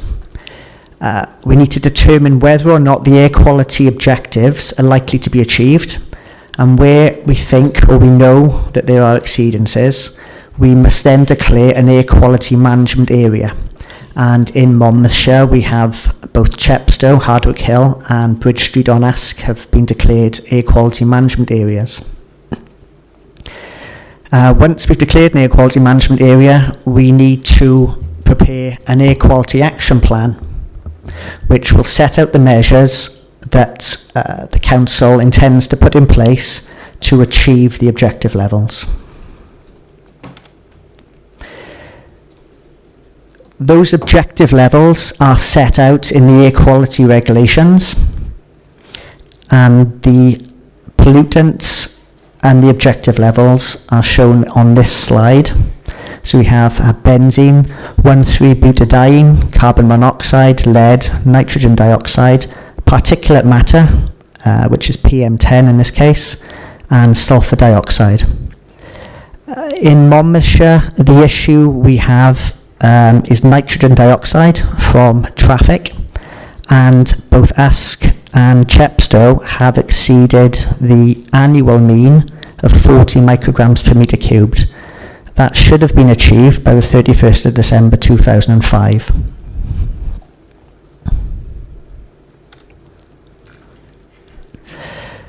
You mentioned the Wellbeing of Future Generations Act. This has an implication across pretty much everything we do in environmental health. In terms of air quality, the Welsh Government amended the local air quality management regime last year to incorporate the Wellbeing of Future Generations Act. And some of the key points that I picked out from this are that the long-term goal for air quality should be twofold: to achieve compliance with national air quality objectives in specific hotspots, which is what we already had, but they've now asked us to reduce exposure to pollution even more widely than just those hotspots, so as to achieve the greatest public health benefit. The purpose of local air quality management is to improve human health and quality of life. Alongside integrating air quality with other environmental policies, interdepartmental policy integration is absolutely essential, particularly in relation to land use and transport planning. In the past, we haven't had too much of a joined up way of working, possibly with planners and transport. So this has really sort of emphasised that we need to be working together. In working towards the well-being of future generations, local authorities should give specific considerations to the long-term risks posed to babies and children by exposure to air pollution, whether in their homes or in their school or nursery or travelling between the two. And air quality has now been included in Monmouthshire Council's corporate business plan. In environmental health, we also enforce the environmental permitting regulations. So these regulations have introduced a permitting scheme to reduce the harm to the environment and human effect by controlling industrial emissions at source. So if a business falls within the scope of the regulations, they can't operate their business until they've applied for an environmental permit, either from the local authority or Natural Resources Wales. If they get the permit, then they have to operate within the conditions of the permit. Environmental Health will review the application, and if they grant the permit, we will write the conditions and then we will inspect them to make sure that they're complying with those conditions. At the moment in Monmouthshire, we regulate 25 processes under these regulations. So local air quality management is domestic legislation for local authorities to comply with. However, each European Union member state has to comply with their own air quality targets as well under the Clean Air Directive. So as air quality is a devolved issue, the Welsh Government is the member state responsible for implementing the requirements of the directive within Wales. That responsibility has required Welsh Government to establish zones and agglomerations. Welsh Government has divided Wales into two zones, North Wales and South Wales, and has defined two agglomerations, Cardiff and Swansea. Welsh Government then has responsibility for assessing air quality within each zone or an agglomeration in accordance with the directive. And South Wales has failed to meet the objective levels.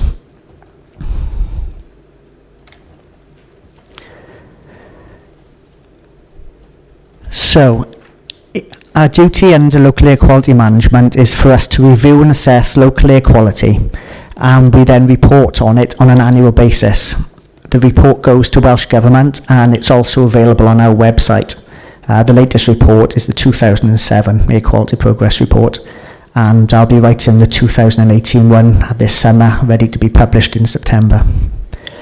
The main source of pollution in Monmouthshire is road transport emissions, and therefore we tend to monitor along our busy or congested roads if they have a nearby receptor, for example a house, a school or a playground. The main traffic related emissions are nitrogen dioxide and particulate matter, both PM10 and PM2.5. The PM just stands for particulate matter, and then the 10 is about the size of the particle.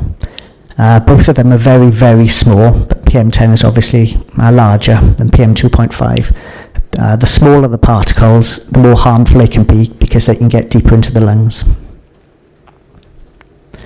In Monmouthshire, we have only seen exceedances of the nitrogen dioxide objective levels. We haven't seen any exceedances at particulate matter. So we undertake our monitoring mainly with diffusion tubes. These tubes are relatively inexpensive, they're small and they don't require a power source, and therefore we can use them along our road networks. We can fix them to lampposts or buildings of people's houses or schools, so we can get an idea of what they're actually exposed to, where they live or are educated.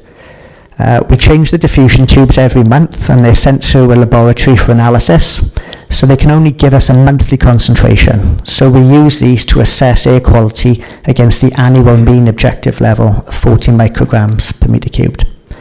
At the moment we have 41 diffusion tubes spread throughout Chepstow, Usk, Monmouth and Abergavenny. We have monitored in other locations where we've had concerns if air quality is okay in those areas, then we've removed the tubes and placed them elsewhere. We also have a continuous analyser, which is located on the pavement of Hardwick Hill in Chepstow. This analyser is more expensive, it needs power. There are 3 analysers in there that can monitor nitrogen dioxide as well as particulate matter 10 and 2.5. We need a power source, air conditioning, pumps, communications. They are rigorously quality assessed by DEFRA, and they are capable of recording to European Union reference standards. We can use these analyzers to assess against the annual nitrogen dioxide, PM10 and PM2.5 levels, and also the hourly nitrogen dioxide and the daily particulate matter objective levels. And you can view the current and historical levels at that website address, airquality.gov.wales. It's updated every hour. So the current levels we're seeing in Monmouthshire, it has improved over recent years. However, there has still been exceedance of nitrogen dioxide in Chepstow. Ask is an air quality management area, but it hasn't exceeded the nitrogen dioxide objective level since 2015. In Chepstow, historically, we've seen 3 locations that have exceeded, but since 2015, we've only had 1 location that's exceeded. In Abergavenny, 1 location has been borderline since 2011. That's on Merthyr Road, on the bridge, after Waitrose between Llanfoist and Abergavenny. And unfortunately, it did exceed in 2017. In Monmouth, we haven't seen any exceedances, but the A40 is a very busy road. There's a school nearby and some houses, so we do closely monitor that still. Okay, the next few slides are just some graphs from each of those areas. I'm not sure if you can see it well, but CH4 is the monitoring location with the highest readings. That's on Hardwick Hill. As you're going up the hill, it's just after the bulwark turning. It's a very steep part of the hill, so vehicles are working harder to get up the hill. It's on a bend, and the houses there are very close to the pavement, so the pollution hasn't had much chance to disperse. As you can see, 2012, 2011 were very, very high. It has been reducing since, but we're looking for 40 as the objective level, so you can see it's still well over 40. CH6 has also exceeded in the past, if only slightly, but it hasn't exceeded since 2015. CH6, is a little bit further down the hill. I think it's a care home. It's opposite the turn-in into Chepstow town. Ask monitoring. We have 6 monitors along Bridge Street. Ask 1 is starting towards the fire station, and then Ask 6 is at the bridge itself.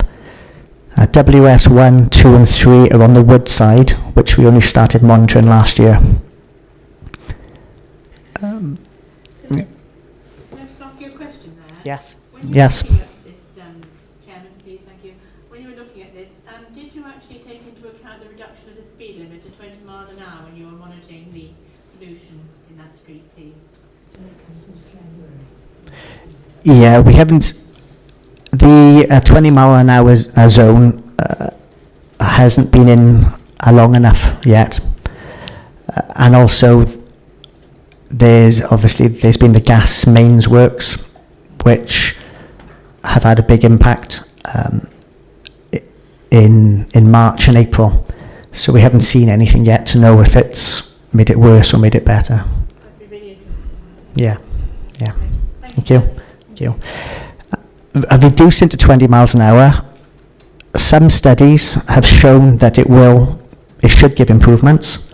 Some studies have shown that it won't make a difference. We just don't know at this stage. I think if it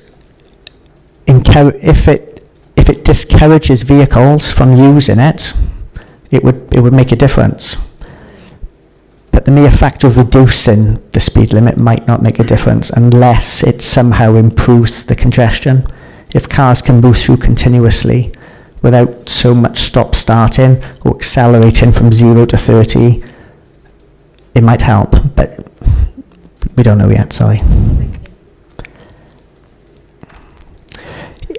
In Abergavenny, traditionally we only had one monitor there, AB1, which is on the house, which is on the bridge in between Llanfoist and Abergavenny. In 2012, we had an exceedance there.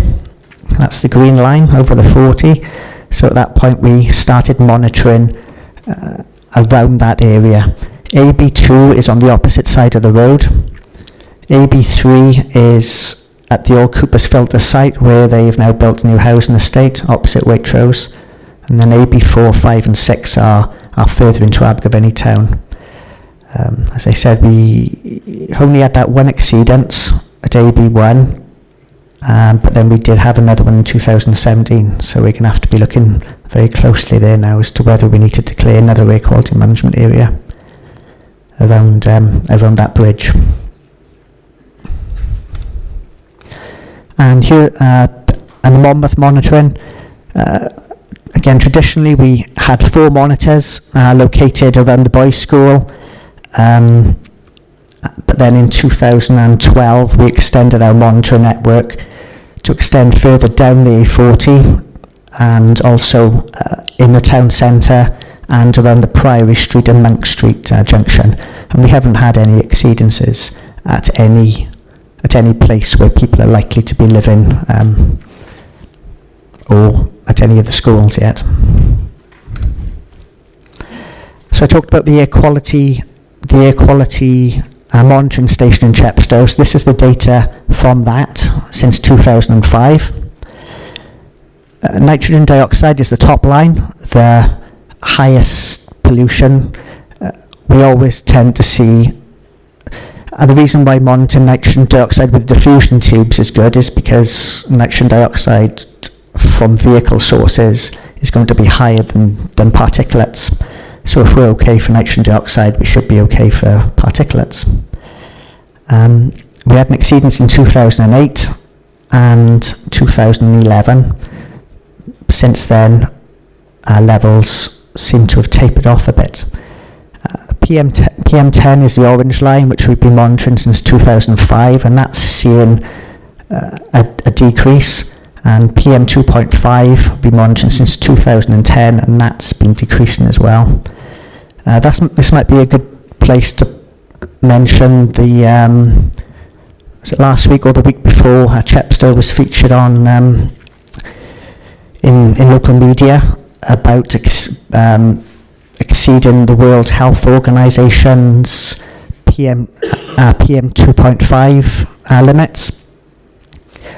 So that data came from 2015, and it was reported that Chepstow was at 12 micrograms per metre cubed. But that was estimated figures. The actual figure in 2015, as you can see, is 10. So the World Health Organization's limit values for PM10 is 10. So it's sitting on the limit rather than being above it. The current European Union objective levels for PM2.5 is 25 micrograms per metre cubed, which we are clearly well under. And in 2020, that will reduce to 20 micrograms per metre cubed. So again, we are still under that.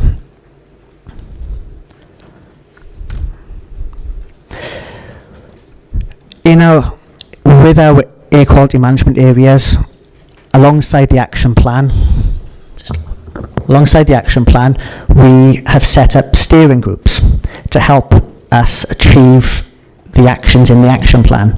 It's obviously a multi-agency issue that environmental health themselves can't deal with. So we have regular members who attend the meetings and help. So I've given you some examples here. We have environmental health, highways, trade and standards, Community and Partnership, Transport and Planning, Newport Environmental Health, Gwent Police, our town and county councillors, the Chamber of Commerce and the Civic Society. And just a bit of a flavour of some of the recent action points or things that have been discussed at the USC meeting. We're looking to feed into the Welsh Government Transport Plan to bring about improvements in USC.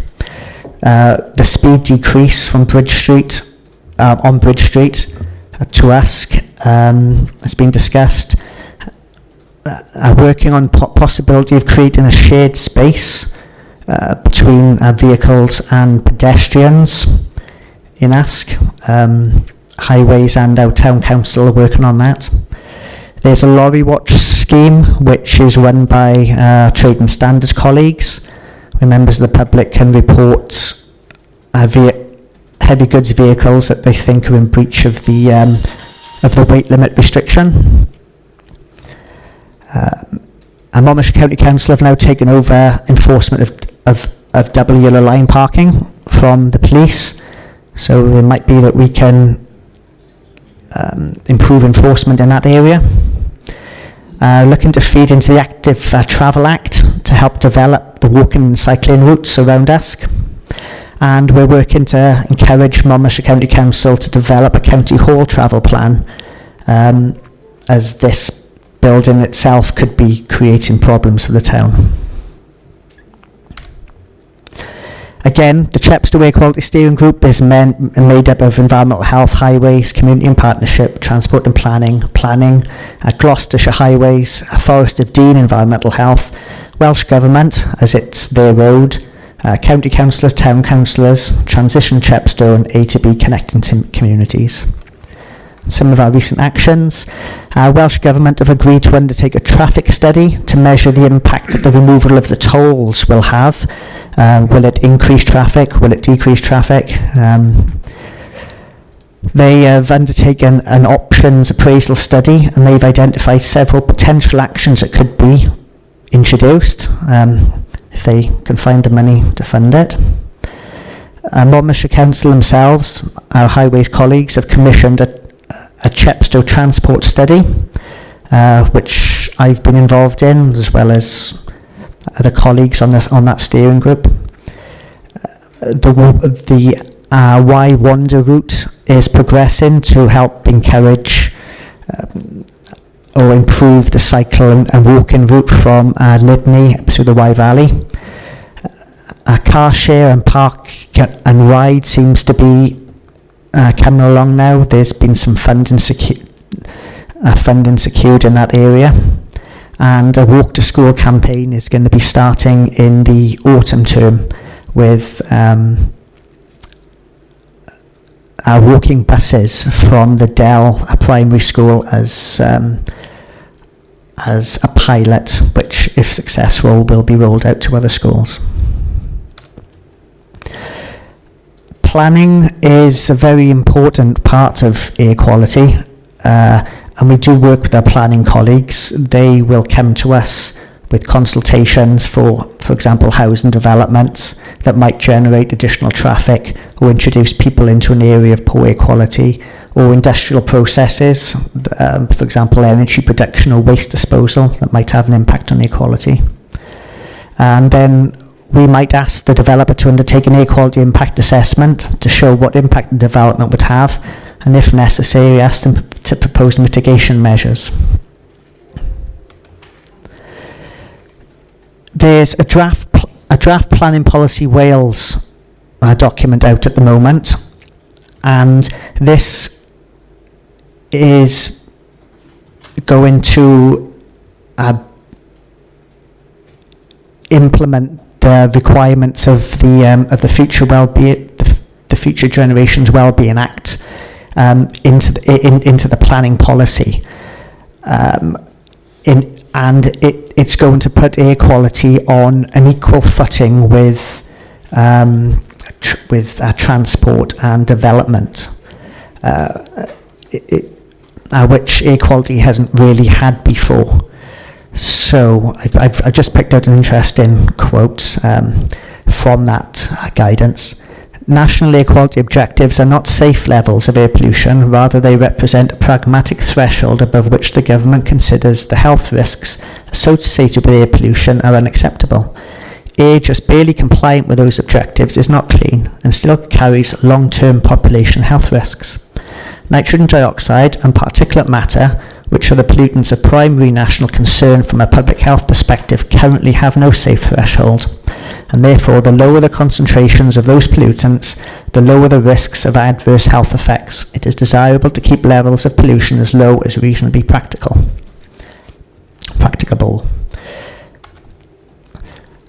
So on to a little bit about our future plans in environmental health. We are going to undertake a school monitoring programme. We've partnered up with our education colleagues, and we have joint funded the purchase of 4 air quality sensors. These sensors can monitor real-time pollution for nitrogen dioxide, carbon monoxide, sulfur dioxide and ozone. This data is sent to a web-based database, and it can be viewed on any computer, phone or tablet. The purpose of this monitoring is, in environmental health, we want to know what the pupils are being exposed to, but we also would like the schools to make use of it in their education, as part of their science classes or geography classes. They'll be able to have access to it on their computers or their iPads. And in that way, we hope to promote alternative travels to pupils, staff and parents to raise the profile of local air quality. So I hope it'll have a number of benefits. The first 4 locations that we're going to work with are Chepstow Comprehensive Ask Primary School, and then Caldecott 21st Century School and Monmouth 21st Century School. There's a lot of movement nationally at the moment. The Environment Minister has announced 20 million to fund reductions in emissions and improve air quality. They are going to bring in speed limits on 5 main roads. There's at the moment a consultation going on for Clean Air Zone framework in Wales. And DEFRA just the other day released their Clean Air Strategy 2018 for consultation. The goal there is to set stringent targets to cut emissions by 2020 and 2030. The goal is to reduce the harm to human health from air pollution by half. I mentioned the Clean Air Zone consultation that's underway at the moment. This would require some local authorities to introduce a clean air zone, and allow other local authorities to introduce one if they wished. A clean air zone would be a geographical target area where a range of coordinated actions are applied with the purpose of ensuring, in the soonest time possible, a significant reduction in public and environmental exposure to harmful airborne pollutants from all sources, not just road transport. The designation of a clean air zone is seen as a much stronger commitment to achieving real improvements in air quality in an area than through just the designation of an air quality management area alone. The requirement of an air quality management area is to pursue compliance with a national air quality objective, but with the clean air zone is to ensure that air quality improves in the soonest time possible. That's the end of, thank you. Thank you very much, Paul, for that very in-depth presentation. And obviously that's set out a lot of key issues. For future reference, I did feel that the report was very light that we received, although it made some important points. And I think a lot of that would have been very helpful to have had before today's meeting. So I think that it would be really good if that presentation could be circulated to members, because there was such a lot of important content, some of which would have been good background before we came along today. But thank you. So if I can now take members' questions, and first of all, Councillor Eason. Thank you, Madam Chair. One is a question, the other is more of a comment. You say there are 5 areas within the county that's going to have speed limits considered. Perhaps you could answer that. The other thing is really a comment on the fact that I believe all you're doing at the moment is firefighting. We're firefighting the problems of the past. Years ago, there was a bypass to North Abergwenny, and I think it's still there, ready to be done. Usk, instead of taking a bypass around Usk, they took the link off the A449 straight through Usk. Chepstow, there are 6 authorities, 6 agencies still fighting around what to do about a bypass in Chepstow. So all I see you doing at the moment is firefighting with no resolution to the real problem. Okay, the 7 bridge tolls coming off will help you, may help you in Chepstow, I don't know. But how long can we carry on firefighting when the problems are there, the problems are resolvable, and you can put up as many gas monitors as you like, but we won't solve the problem. I think a hell of a job on your hands. So that's my only comment, but the question was about these 5 areas of speed limits. Yeah, so the 5 speed limit reductions was in Wales, not in Monmouthshire. So, for example, the M4 has gone from 70 down to 50 in certain parts. So not the B4245 then? No. And in terms of the firefighting, you are completely correct.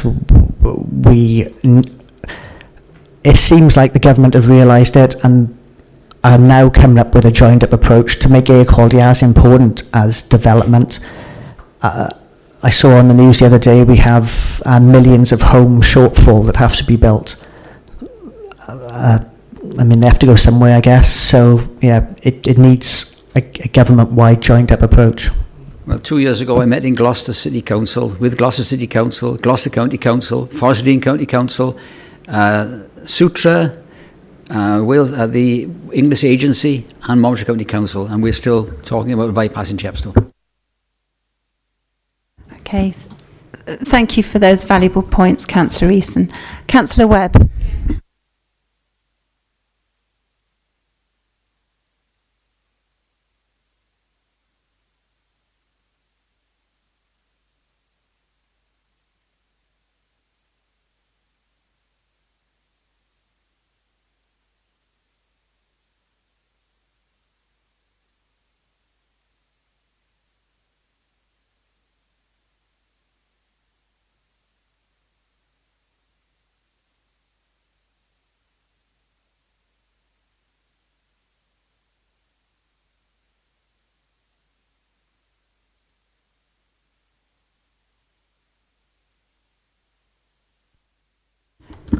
Did you want to come back and are you working with colleagues in Gloucestershire and Forest of Dean? Yeah. In our Chepstow steering group meeting, we have Welsh Government, Gloucestershire Highways, and Forest of Dean Environmental Health, and we have input from their planning as well. Our planning section will comment on their planning because obviously it all has a big impact on Chepstow.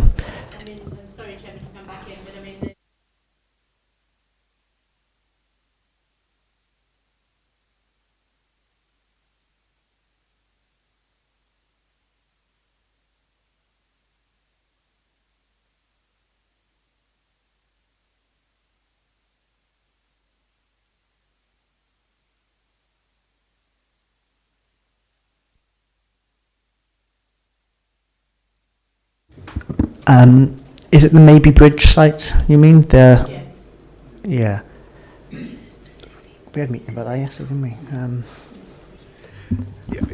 Yeah, I think it's very difficult. Sorry, I'll carry on, Hugh. One of the issues that we've got, yes, we are involved in all the planning applications, and Paul will consider air quality reports which are presented by the developer. One of the issues that we've got, of course, is that we can only look and comment on that particular development. And the consultants which are engaged by the developer tend to prove that the air quality impacts are going to be negligible. One of the concerns that we've got, of course, is the cumulative impact of a number of developments, not just perhaps in Monmouthshire, but in the Forest of Dean. And this is why we engage and work closely with the Forest of Dean and Gloucester councils. You mentioned, Councillor, the M4, and as somebody who regularly drives up and down the M4, and the Brynmouth tunnels and the problems and the backup we get, obviously you're all aware of the proposals for the new route of the M4. which is gone through a public inquiry and is awaiting ministerial decision. And we're engaged, Environmental Health and Newport Council are already engaged with a prospective developer on that scheme for the implications that the development itself may have, because it would be probably I think they quoted the biggest construction scheme ever seen in Wales. And that has got resource implications for our team and obviously Newport as well. Councillor Roden. Thank you, Chair. How well do the bodies you provide information to react to it? Do they take a lot of notice or little notice? Secondly, how long have the issues in Chepstow been in existence, and also in the other towns that you've mentioned? And do you foresee future issues arising in any other parts of Monmouthshire, arising because of increased building, etc.? Thank you. Right, who's going to answer that? Hugh? Yes, I'll answer the first part. So I actually chair the USC and Chepstow air quality steering groups, while Paul presents the environmental health data. And yes, our stakeholders who were present at the groups, whether or not it's the internal MCC departments, planning, highways representatives, our own town and county council members, they engage very much with the issues that need to be discussed. Of course, it's not in environmental health's gift to bring about these improvements, because our role in effect is to carry out the monitoring and to present the data and to perhaps present proposals, but basically and essentially they are transport related, and so there's a number of players involved there. For example, in the case of Chepstow, we were very keen at the onset, certainly when I started chairing a group, which I think was 4 or 5 years ago, to get Welsh Government on board. The A48 is a Welsh Government trunk road. And Welsh Government have attended every meeting, and they have done a number of things, number of transport studies as a result of our input. For example, one of the issues, the potentially positive and potentially negative implications of the toll bridge, of the tollers coming down on the Sewerage bridge, have been discussed at length, and that's led to Welsh Government at the meeting agreeing that we'll be doing a transport study this year before the tolls come down, and we'll be doing a comparative transport study then next year to try and report what has been the impact, because I'm sure there will be some impact, but what exactly that will be. So yes, they do engage. Inevitably, around all these matters, money and resources has to be an issue. I know Councillor Eason and at every steering group that we attend, the issue of a bypass, the solution of a bypass is discussed, and you know, that's a whole discussion on its own. I think there are other points as to how long the air quality steering groups have been in place. I think, Paul. Okay, did you want to come back at all? Only just one thing. Could you please put some flowers on the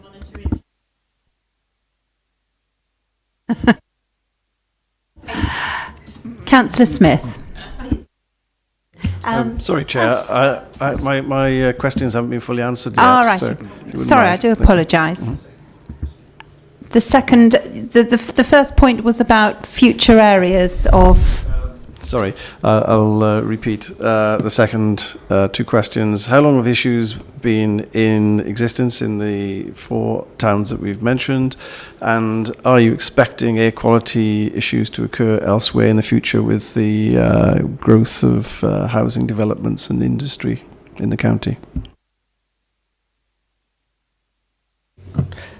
The Usk and Chepstow air quality management areas were identified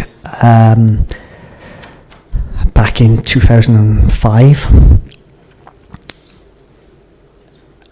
I've got the graph up here.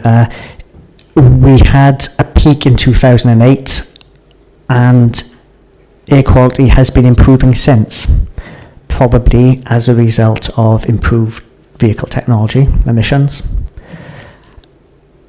We are concerned in terms of future issues. We are still concerned about Chepstow with additional developments there, and we're concerned about Merthyr Road in Abergavenny because of, I think probably because of there's been a lot of development in Monmouth, which we've seen since 2011. Okay, thank you. One final question, if I may. Is there a steering group in Monmouth? I'm really interested in this subject, and if there is one, I wouldn't mind joining it. Thanks. We haven't got a steering group in Monmouth because we haven't declared an air quality management area there. We had concern from local residents in 2012, which is when we expanded our monitoring network there. The first meeting, and as a result, we had a steering group. The first steering group was very, what's the word? There's some very vocal people, and probably as a result, the second steering group, nobody attended, so we stopped it. Are you happy that your questions have been answered, Councillor Roden? Thank you very much, Chair. Yes, I am. I think we'll have to move this item along because we still have another item to go, and then we've got to meet our colleagues from Powers afterwards to have a discussion. But this is something that is going to affect everything we do. But Councillor Smith, if you'd like to ask your question. Because the problem in Usk, I think, could be greatly relieved by the stopping of parked cars outside the fish and chip shop. Because if you actually stand in Usk and you have cars parked, and it really is quite interesting, exiting they can't because the incoming traffic will not give way, and it builds up, and I've watched it build up, and I have actually counted 20 vehicles, you wouldn't think it was possible, pumping, patiently waiting. It also goes up along the road, the old Abergavenny Road. You have got complete congestion, all for the sake of a few double yellow lines and ensuring that that route is kept clear so that the traffic exits the town and you avoid a lot of problems. It is so, to me, it seems so simple, so easy. And during the CAS works that have been undertaken, that strip of road was at one stage kept open and the flow of traffic was so much better, even with the other works going on. So it's very simple, very, very simple. Okay, it requires people using that shop to cross the roads, do it with care, but it would remove a lot of problems. Thank you, Councillor Smith. And I think that really highlights the fact that it's going to be all of us working together from highways and from environmental health and planning, because Clanfoist was mentioned, the bridge in Clanfoist, which is very near to where I live.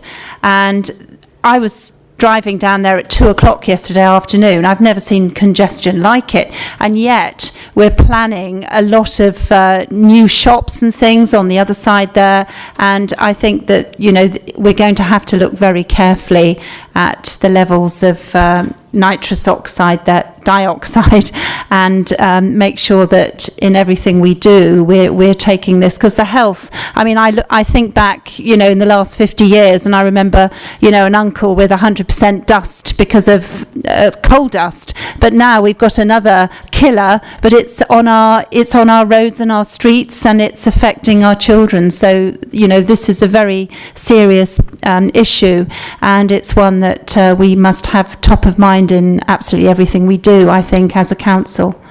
Are there any other questions or points that anybody would like to make before we... the recommendation was to receive and comment on the presentation provided, titled Air Quality in Monmouthshire, and I have asked that that particular presentation is circulated, and it is perhaps something that all members might be interested in having.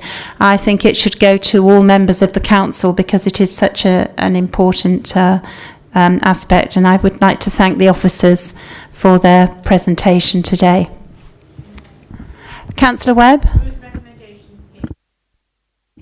Yes, and seconded by Councillor Smith, and all in favour? Thank you.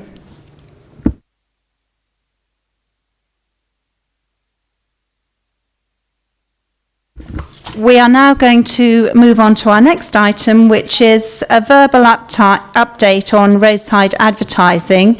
And if you can think back, members, this was a topic that came to this committee about 9 months ago, and we had quite a long discussion about the roadside advertising, and I think we had members of the disabled community here talking about, you know, the challenges that these roadside adverts give them.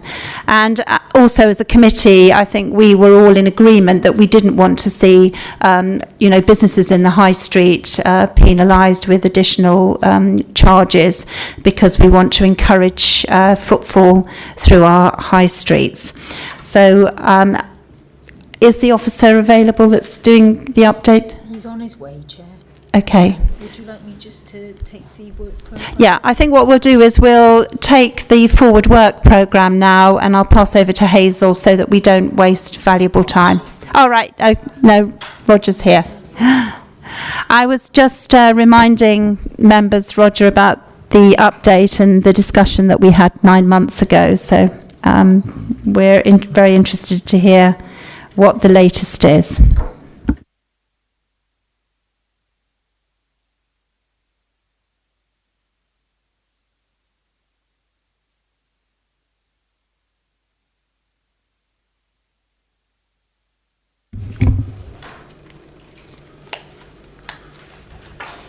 Very briefly, Madam Chairman, but before I do this, could I just say that Cabinet Member Councillor Brian Jones had wished to attend today, but he was unable to make it. He contacted me earlier and said he was unable to make it, so he asked that I offer his apologies.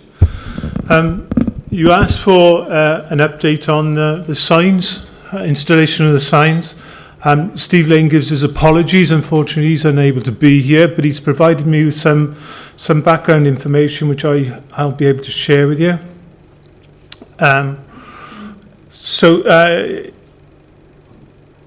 In terms of costs, it took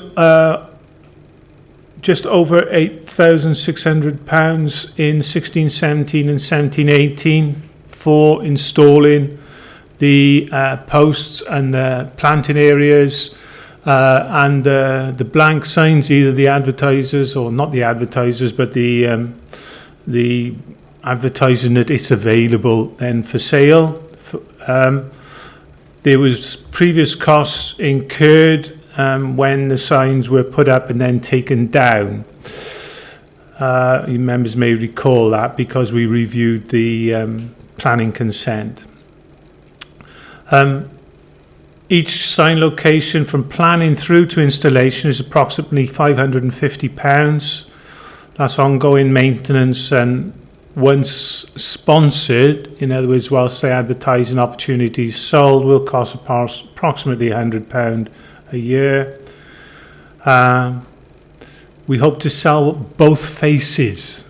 That might seem a bit strange, but there are two faces to it, so we hope to sell both faces in each location. There's 23 sign locations, either partially installed or completely installed, with either the MCC sign face, in other words, the green one which says advertise your business here, or which is already sold to businesses. So there's 23 at the moment, but we haven't covered the whole county as yet. A similar number will be submitted for the north of Monmouthshire, but that hasn't happened yet. Obviously, we have to go through the planning exercise. Each site has its own individual risk assessment, and each location went through the planning process, and only the successful ones have been adopted for the project. At the moment, 3 signs have been sold, and we're in discussion with other businesses. Approximately 30 businesses have received details, having requested information. Basic price for a sign is either £1,500 or £1,000 per year, with discounts for multi-year or multi-sign contracting. And so far, that's generated just short of £4,000. In order to increase interest or to get it kick-started, we are looking at offering 2 signs for 1 year, just to get it moving.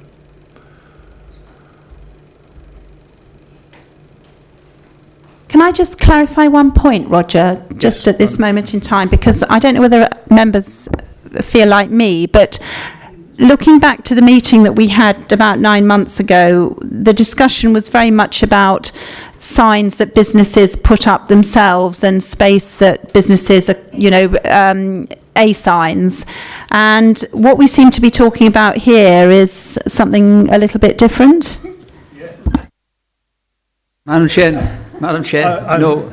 I should have looked at the agenda rather than read his note, Madam Chairman. As interesting But as I it believe- is. Actually, Chair, I believe this matter was raised. This is the question I raised. Roger's answering. It's an important one, but yes, there is another matter as well, which you've mentioned. But I did ask this particular specific, because I see they're not being used. Fine. Well, that's excellent, Councillor Easton. I'm sorry to interrupt, but I just, I was just couldn't remember this particular discussion, but thank you. This came on the last council, Chair. As a supplementary, Madam Chairman, I could give you an update on A-boards. I think everybody else thought it was A-boards. I was up on the roadsides. Okay, sorry. Just for you, Madam Chairman, perhaps. In relation to A-boards, that is presently being rolled out. If members recall, we introduced the policy, that was approved, went to council. We then asked to review the policy. Following some representations, we did so, it was amended, and it's now being rolled out throughout the county. Okay? Councillor Easton. Yeah, thank you. I won't go to the second topic. I know where we are on that, is developing. But I do have concerns about the roadside signs. We did have a problem in the previous council when we tried it previously, where they had to be taken down for various reasons. We've now got 23 up. We're using 3. I thought it was 2. We're using 3. Really and truly, in terms of time and effort and future use, is it the best use of our resources? Is it the best use of materials? And is it the best use of getting return on what we've put out?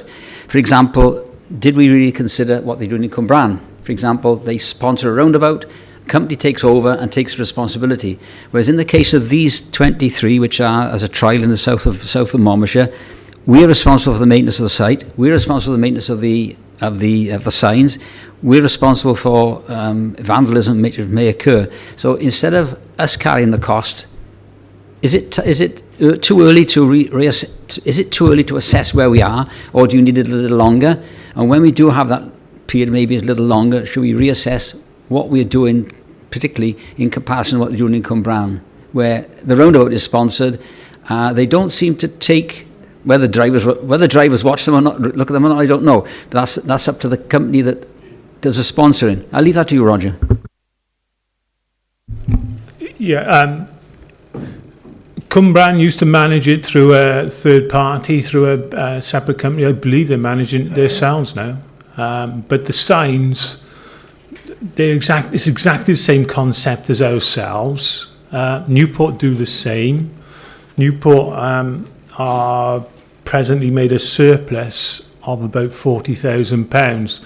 Now, I'd have to say, being, quite candid about it, on the basis of our progress, we're a long way off making anything like that. But I do think, having invested in the posts and the signs, we need to promote it better and push the opportunities better. We just don't have the roundabouts to put them on. The roundabouts are the ideal places. And that's what you'll see predominantly. You're 3 in Caldecott. Yeah, there is the roundabout in Caldicott, I believe, is one of ours. So, but we have very few roundabouts which are ours. And most of the roundabouts in our county are actually trunk road roundabouts. So we looked for other sites, and they were verges leading into towns and the like. But I think the major thing for us is to push more to try and sell the sites. They're valuable in terms of income, but we're just not selling them well enough, and we need to push them more. Thank you. Councillor Smith. I've often wondered, why don't we try to sell advertising space within the bus shelters that we've got? And the other place that strikes me always as a wonderful advertising place, the brick wall as you go into Woodside alongside the public loos. I mean, you've got real good display space there, slap on the wall, no maintenance, and perhaps better income. Yeah, if yes,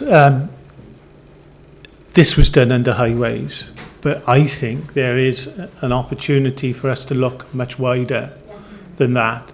We've got car parks, we've got vehicles, we've got leisure centres, we've got buildings such as this where we could use advertising opportunities to generate some income. So that piece of work, I don't believe has been commissioned anywhere. I don't think anybody's actively working on it at the moment, but there's no doubt it's a piece of work which could offer us some income opportunities because we're not exploiting them. The car parking one has come up previously, and as and when we put in our new equipment, we are looking to see what advertising we could put in there. But there's more than that, really. There's other advertising opportunities which I suspect we're just not picking up on.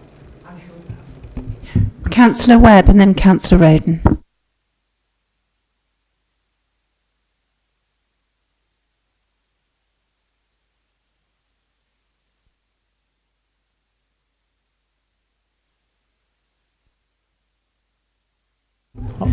Obviously, Madam Chairman, that'll take its chances through the planning process, I would suggest. Okay, thank you, Chair. I'm aware of a company looking for this kind of advertising space. Is it possible to have a list of the sites and prospective sites, Roger? Thanks. Mm-hmm. Yes, certainly, Madam Chairman. We can provide a list to members of the various sites. We're not. I don't think we're proactive enough in trying to sell them at the moment. We're the same guy who's managing the highways operations is the same guy who's trying to advertise this, trying to push this as well. And we're probably spreading ourselves a little bit too thin. And to some degree, it's probably why we're not doing that other piece of work about the more wider advertising options. Are you happy with that response, Councillor Roden?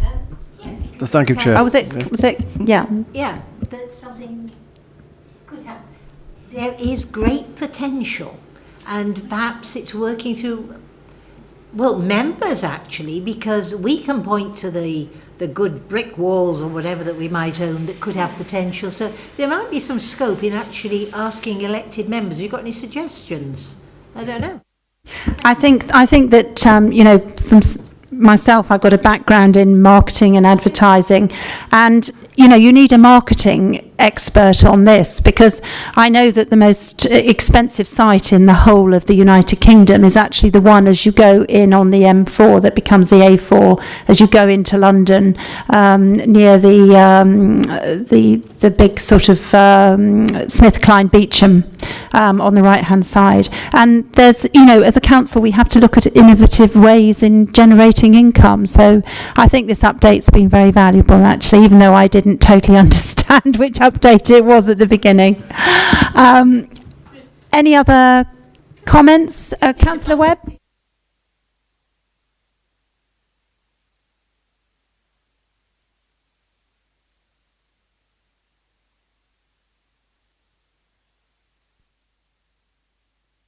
Can I nominate I think, Chairman? sorry, Madam Chairman, but that, I wasn't being facetious when I mentioned go through the planning process, because that's the correct way by which you would deal with that, and actually why we withdrew the signs in the first instance and went through the planning process, and not all of them went back in place actually. It'd be interesting just to ask our colleagues from Powys whether they do anything like this in their area. No, we don't have roundabouts actually, you know, we've got a lot of roadside verges, but they're not really. I wouldn't have thought that they would have been appropriate for the very reason that you've expressed. Yeah. But I am very interested in the advertising. You know, the A boards. Yes, there have been an issue, especially where I am in Crickhowell, because it's a very narrow pavement there, and people put their A boards out. And there is a plethora of events happening, and they're local events. And do you want to take them? You know, they're going against planning, but people put the signs up, and it does cause concern. So it is an issue. The one thing I would say, though, is there is another area where you might want to put advertising, and it could be the litterers themselves, which is on litter bins, and you know, have advertising on their McDonald's, please put your litter in here, things like that. So that's perhaps another opportunity. Again, we don't have many litter bins, but we do have enough, I think, for us to take that back, and that could be interesting. McDonald's could sponsor the bins. Well, my daughter made that sponsorship put that idea to McDonald's many years ago, and she didn't even have a response. But I think you've got a McDonald's in Abergavenny, you've got a wonderful opportunity there, and I suspect the other opportunity is things like you know, you have Bailey Park and you have events going on there. We have the Green Man Festival coming up. That's an opportunity that I don't think we've investigated. It's a private activity, but I think, you know, with public-private sponsorship, that could work very well. So things like that, but litter bins especially, I think.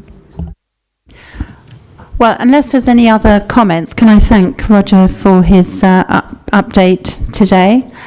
And I think we need to move on now to look at our forward work programme. Thank you, Chair. The only key thing to note is that this committee requested a special meeting be set up to discuss people services and the return of the sickness absence discussion.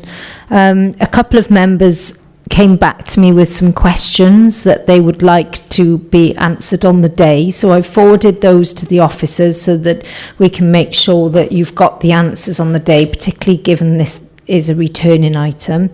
One of the members, though, has now since left this committee and is replaced by Councillor Harris. So if you would like me to invite him to the meeting in case he'd still like to ask the questions he'd originally proposed, I can do that following this meeting. So the proposed date for the special is the 14th of June. Okay, so can we all diarise that? Democratic Services would have emailed you about that date, and at that meeting we've got People Services to talk about the sickness absence and the questions that you specifically raised, but also they want to bring the people strategy to you, so it ties in nicely to do it on that meeting. So it's at 10 o'clock and it's on the 14th of June. We also have a Welsh language monitoring report that we do need to take, so there's definitely a need for the special meeting. There'll be 3 items on that agenda. And then your next meeting will be your ordinary meeting on the 12th of July. We've got performance reporting, and I suggest that we do a short slot on training as well on performance within that meeting so that it's well attended across all of the selects. You'll have a chance to scrutinise the performance report, which is an annual report. And we've also got potentially a heavy goods vehicles policy for country lanes, which I know is something that you would be interested in discussion. We will need to come back to the task group, the speed management task group, because when we've had a public workshop and when that task group has signed off a draft procedure, then that will need to come back to you. But I'm not anticipating that before September now, because you need to hold a workshop and it needs to be signed off with the task group. So that's where we are at the moment, Chair.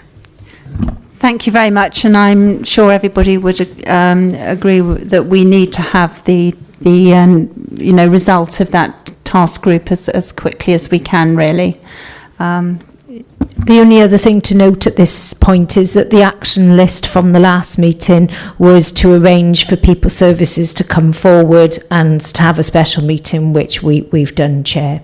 So it's just the Cabinet Forward Work Programme now, which is there for information for you to pick out any items that you feel are worthy of scrutiny if you haven't already earmarked them for the work programme. Thank you. I'm concerned about the issue of whatever we call the working group, the road safety issues. They've been going on for years, literally years. We're just stalling. And I am asked by people, what progress is being made, Val? And quite frankly, no progress is being made. It's very cruel. Yeah, I mean, I think that we did have the meeting, which was a very productive meeting, and the draft proposals are being put together. That's my understanding. If you can just update everybody on that. I'm disappointed if members feel that progress hasn't been made, but I totally understand the point about the length of time that it's taken. As some will be aware and others perhaps not aware, it's not just a policy or procedure that's for Monmouthshire County Council. We've got to get buy-in from partners, so it's a multi-agency procedure that we're trying to set up. So we need sort of commitment from Go Safe, also the police and other partners into that procedure. It will require everybody to adopt it because there'll be different roles and responsibilities for each of the partners within whatever procedure we agree. So obviously it's got to be agreed and adopted by all of the partners and at the most senior level. We've had the discussions with them. We've had lots of discussions with them outside of the task group as well as inside the task group, and we've got to the point where we've got a draft procedure which we discussed at the last task group meeting. What we now need to do is formalise that into something that we can take to a public workshop. But before we set up the public workshop, I think the members of the task group need to be involved in designing what that workshop will look like, what key questions we'll ask the members of the public, how we frame that discussion around speeding. That needs to be agreed before we hold a workshop, because as you can see, there's a lot of interest in the subject. We've got specific people that want to be invited to that meeting, so they're people that have a particular concern or interest in the subject. So I want us to be absolutely clear as a task group how that public workshop will be set and agreed. So rather than just setting a date now, I want to have a meeting with the members of the task group to say, how are we going to run this workshop? What involvement will you play? Because I think you need to be quite prominent in perhaps engaging with the members of the public at that workshop, not just myself leading and Roger. I think it needs to be something that we've all got a part in, and also some of our partners be there as well to have some of these discussions. So it's not, it sounds like a quick thing to agree a date, but actually how it works in practice in order to make sure it's effective and informs the policy is much more difficult to achieve. But the next meeting of the task group will be set up very shortly to agree the format for the workshop, and that workshop will be held this side of the summer, with then the final report being written for the task group, which should be coming to you around September time. Councillor Eason. Yeah, Councillor Eason. Thank you. It's taken a long time, yes, and we can't accuse us of speeding on the matter, but what it has created across what you can see Monmouthshire is that separate groups are taking their own speeding concerns forward. Like the Seven-Side Area Committee with Lisa and myself, we get members of the public now engaging with the police on task groups on speeding. So the trouble is we got taking so long, we're fragmenting the matter, and that is concerning. We do have the people in us do have the opportunity to come in here just walking up the road and making a case, and they come every meeting. People from the south of the county don't see this as an engagement for them, so they're using the area committees, and that is fragmenting the policy you need to develop and breaking up what I think could be a useful exercise at the end of the day. Whatever policy you decide to agree will be a policy that's agreed by MCC and adopted by you. So that needs to be put in place. You need to get as many different partners on board because they will need to implement it. But to remind everybody of the purpose of the task group was to discuss the procedure for receiving community concerns relating to speeding. So essentially it is the complaints process, how that is managed and how partners deal with that across the board. That will not be altered by area committees discussing that. That is something that will be agreed and discussed by the task group, taken through Strong Community Select and then agreed as a process. Yes, different sort of community groups will have different ways of influencing speed limits and so on in their area, but the policy that Roger is sort of trying to get together allows for that flexibility for different approaches in different areas. And as you'll recall, at the last meeting of the task group, we actually said to members, you know, if you want sort of specific limits for specific areas, be it villages, towns, smaller areas, hamlets, then you need to be forthcoming in saying that so that we can put that into the policy. And that is exactly what hasn't been agreed so far, which is why we're still at the point that we're at. We have not agreed all of this finer detail through the task group. And to me, sometimes it has felt like we've gone round in circles. But what we have made progress on is what we originally set out to do, which was develop a process for receiving the complaints and who was going to deal with things, because as you know, previously all of the agencies and the partners were receiving complaints and dealing with those. I don't propose to talk more about this now, Chair, at 1:45, unless you'd like to discuss it further. I think that, you know, we've had a very long meeting, a very good meeting, but you know, time is moving on. And I think we've just got to accept that we are where we are, and we look forward to having this next meeting, you know, before the summer recess. That's the critical thing. So just to confirm that our next meeting of this committee will be the 12th of July, and following this meeting I will now formally close this meeting, so the live streaming is turned off, and we will then move on to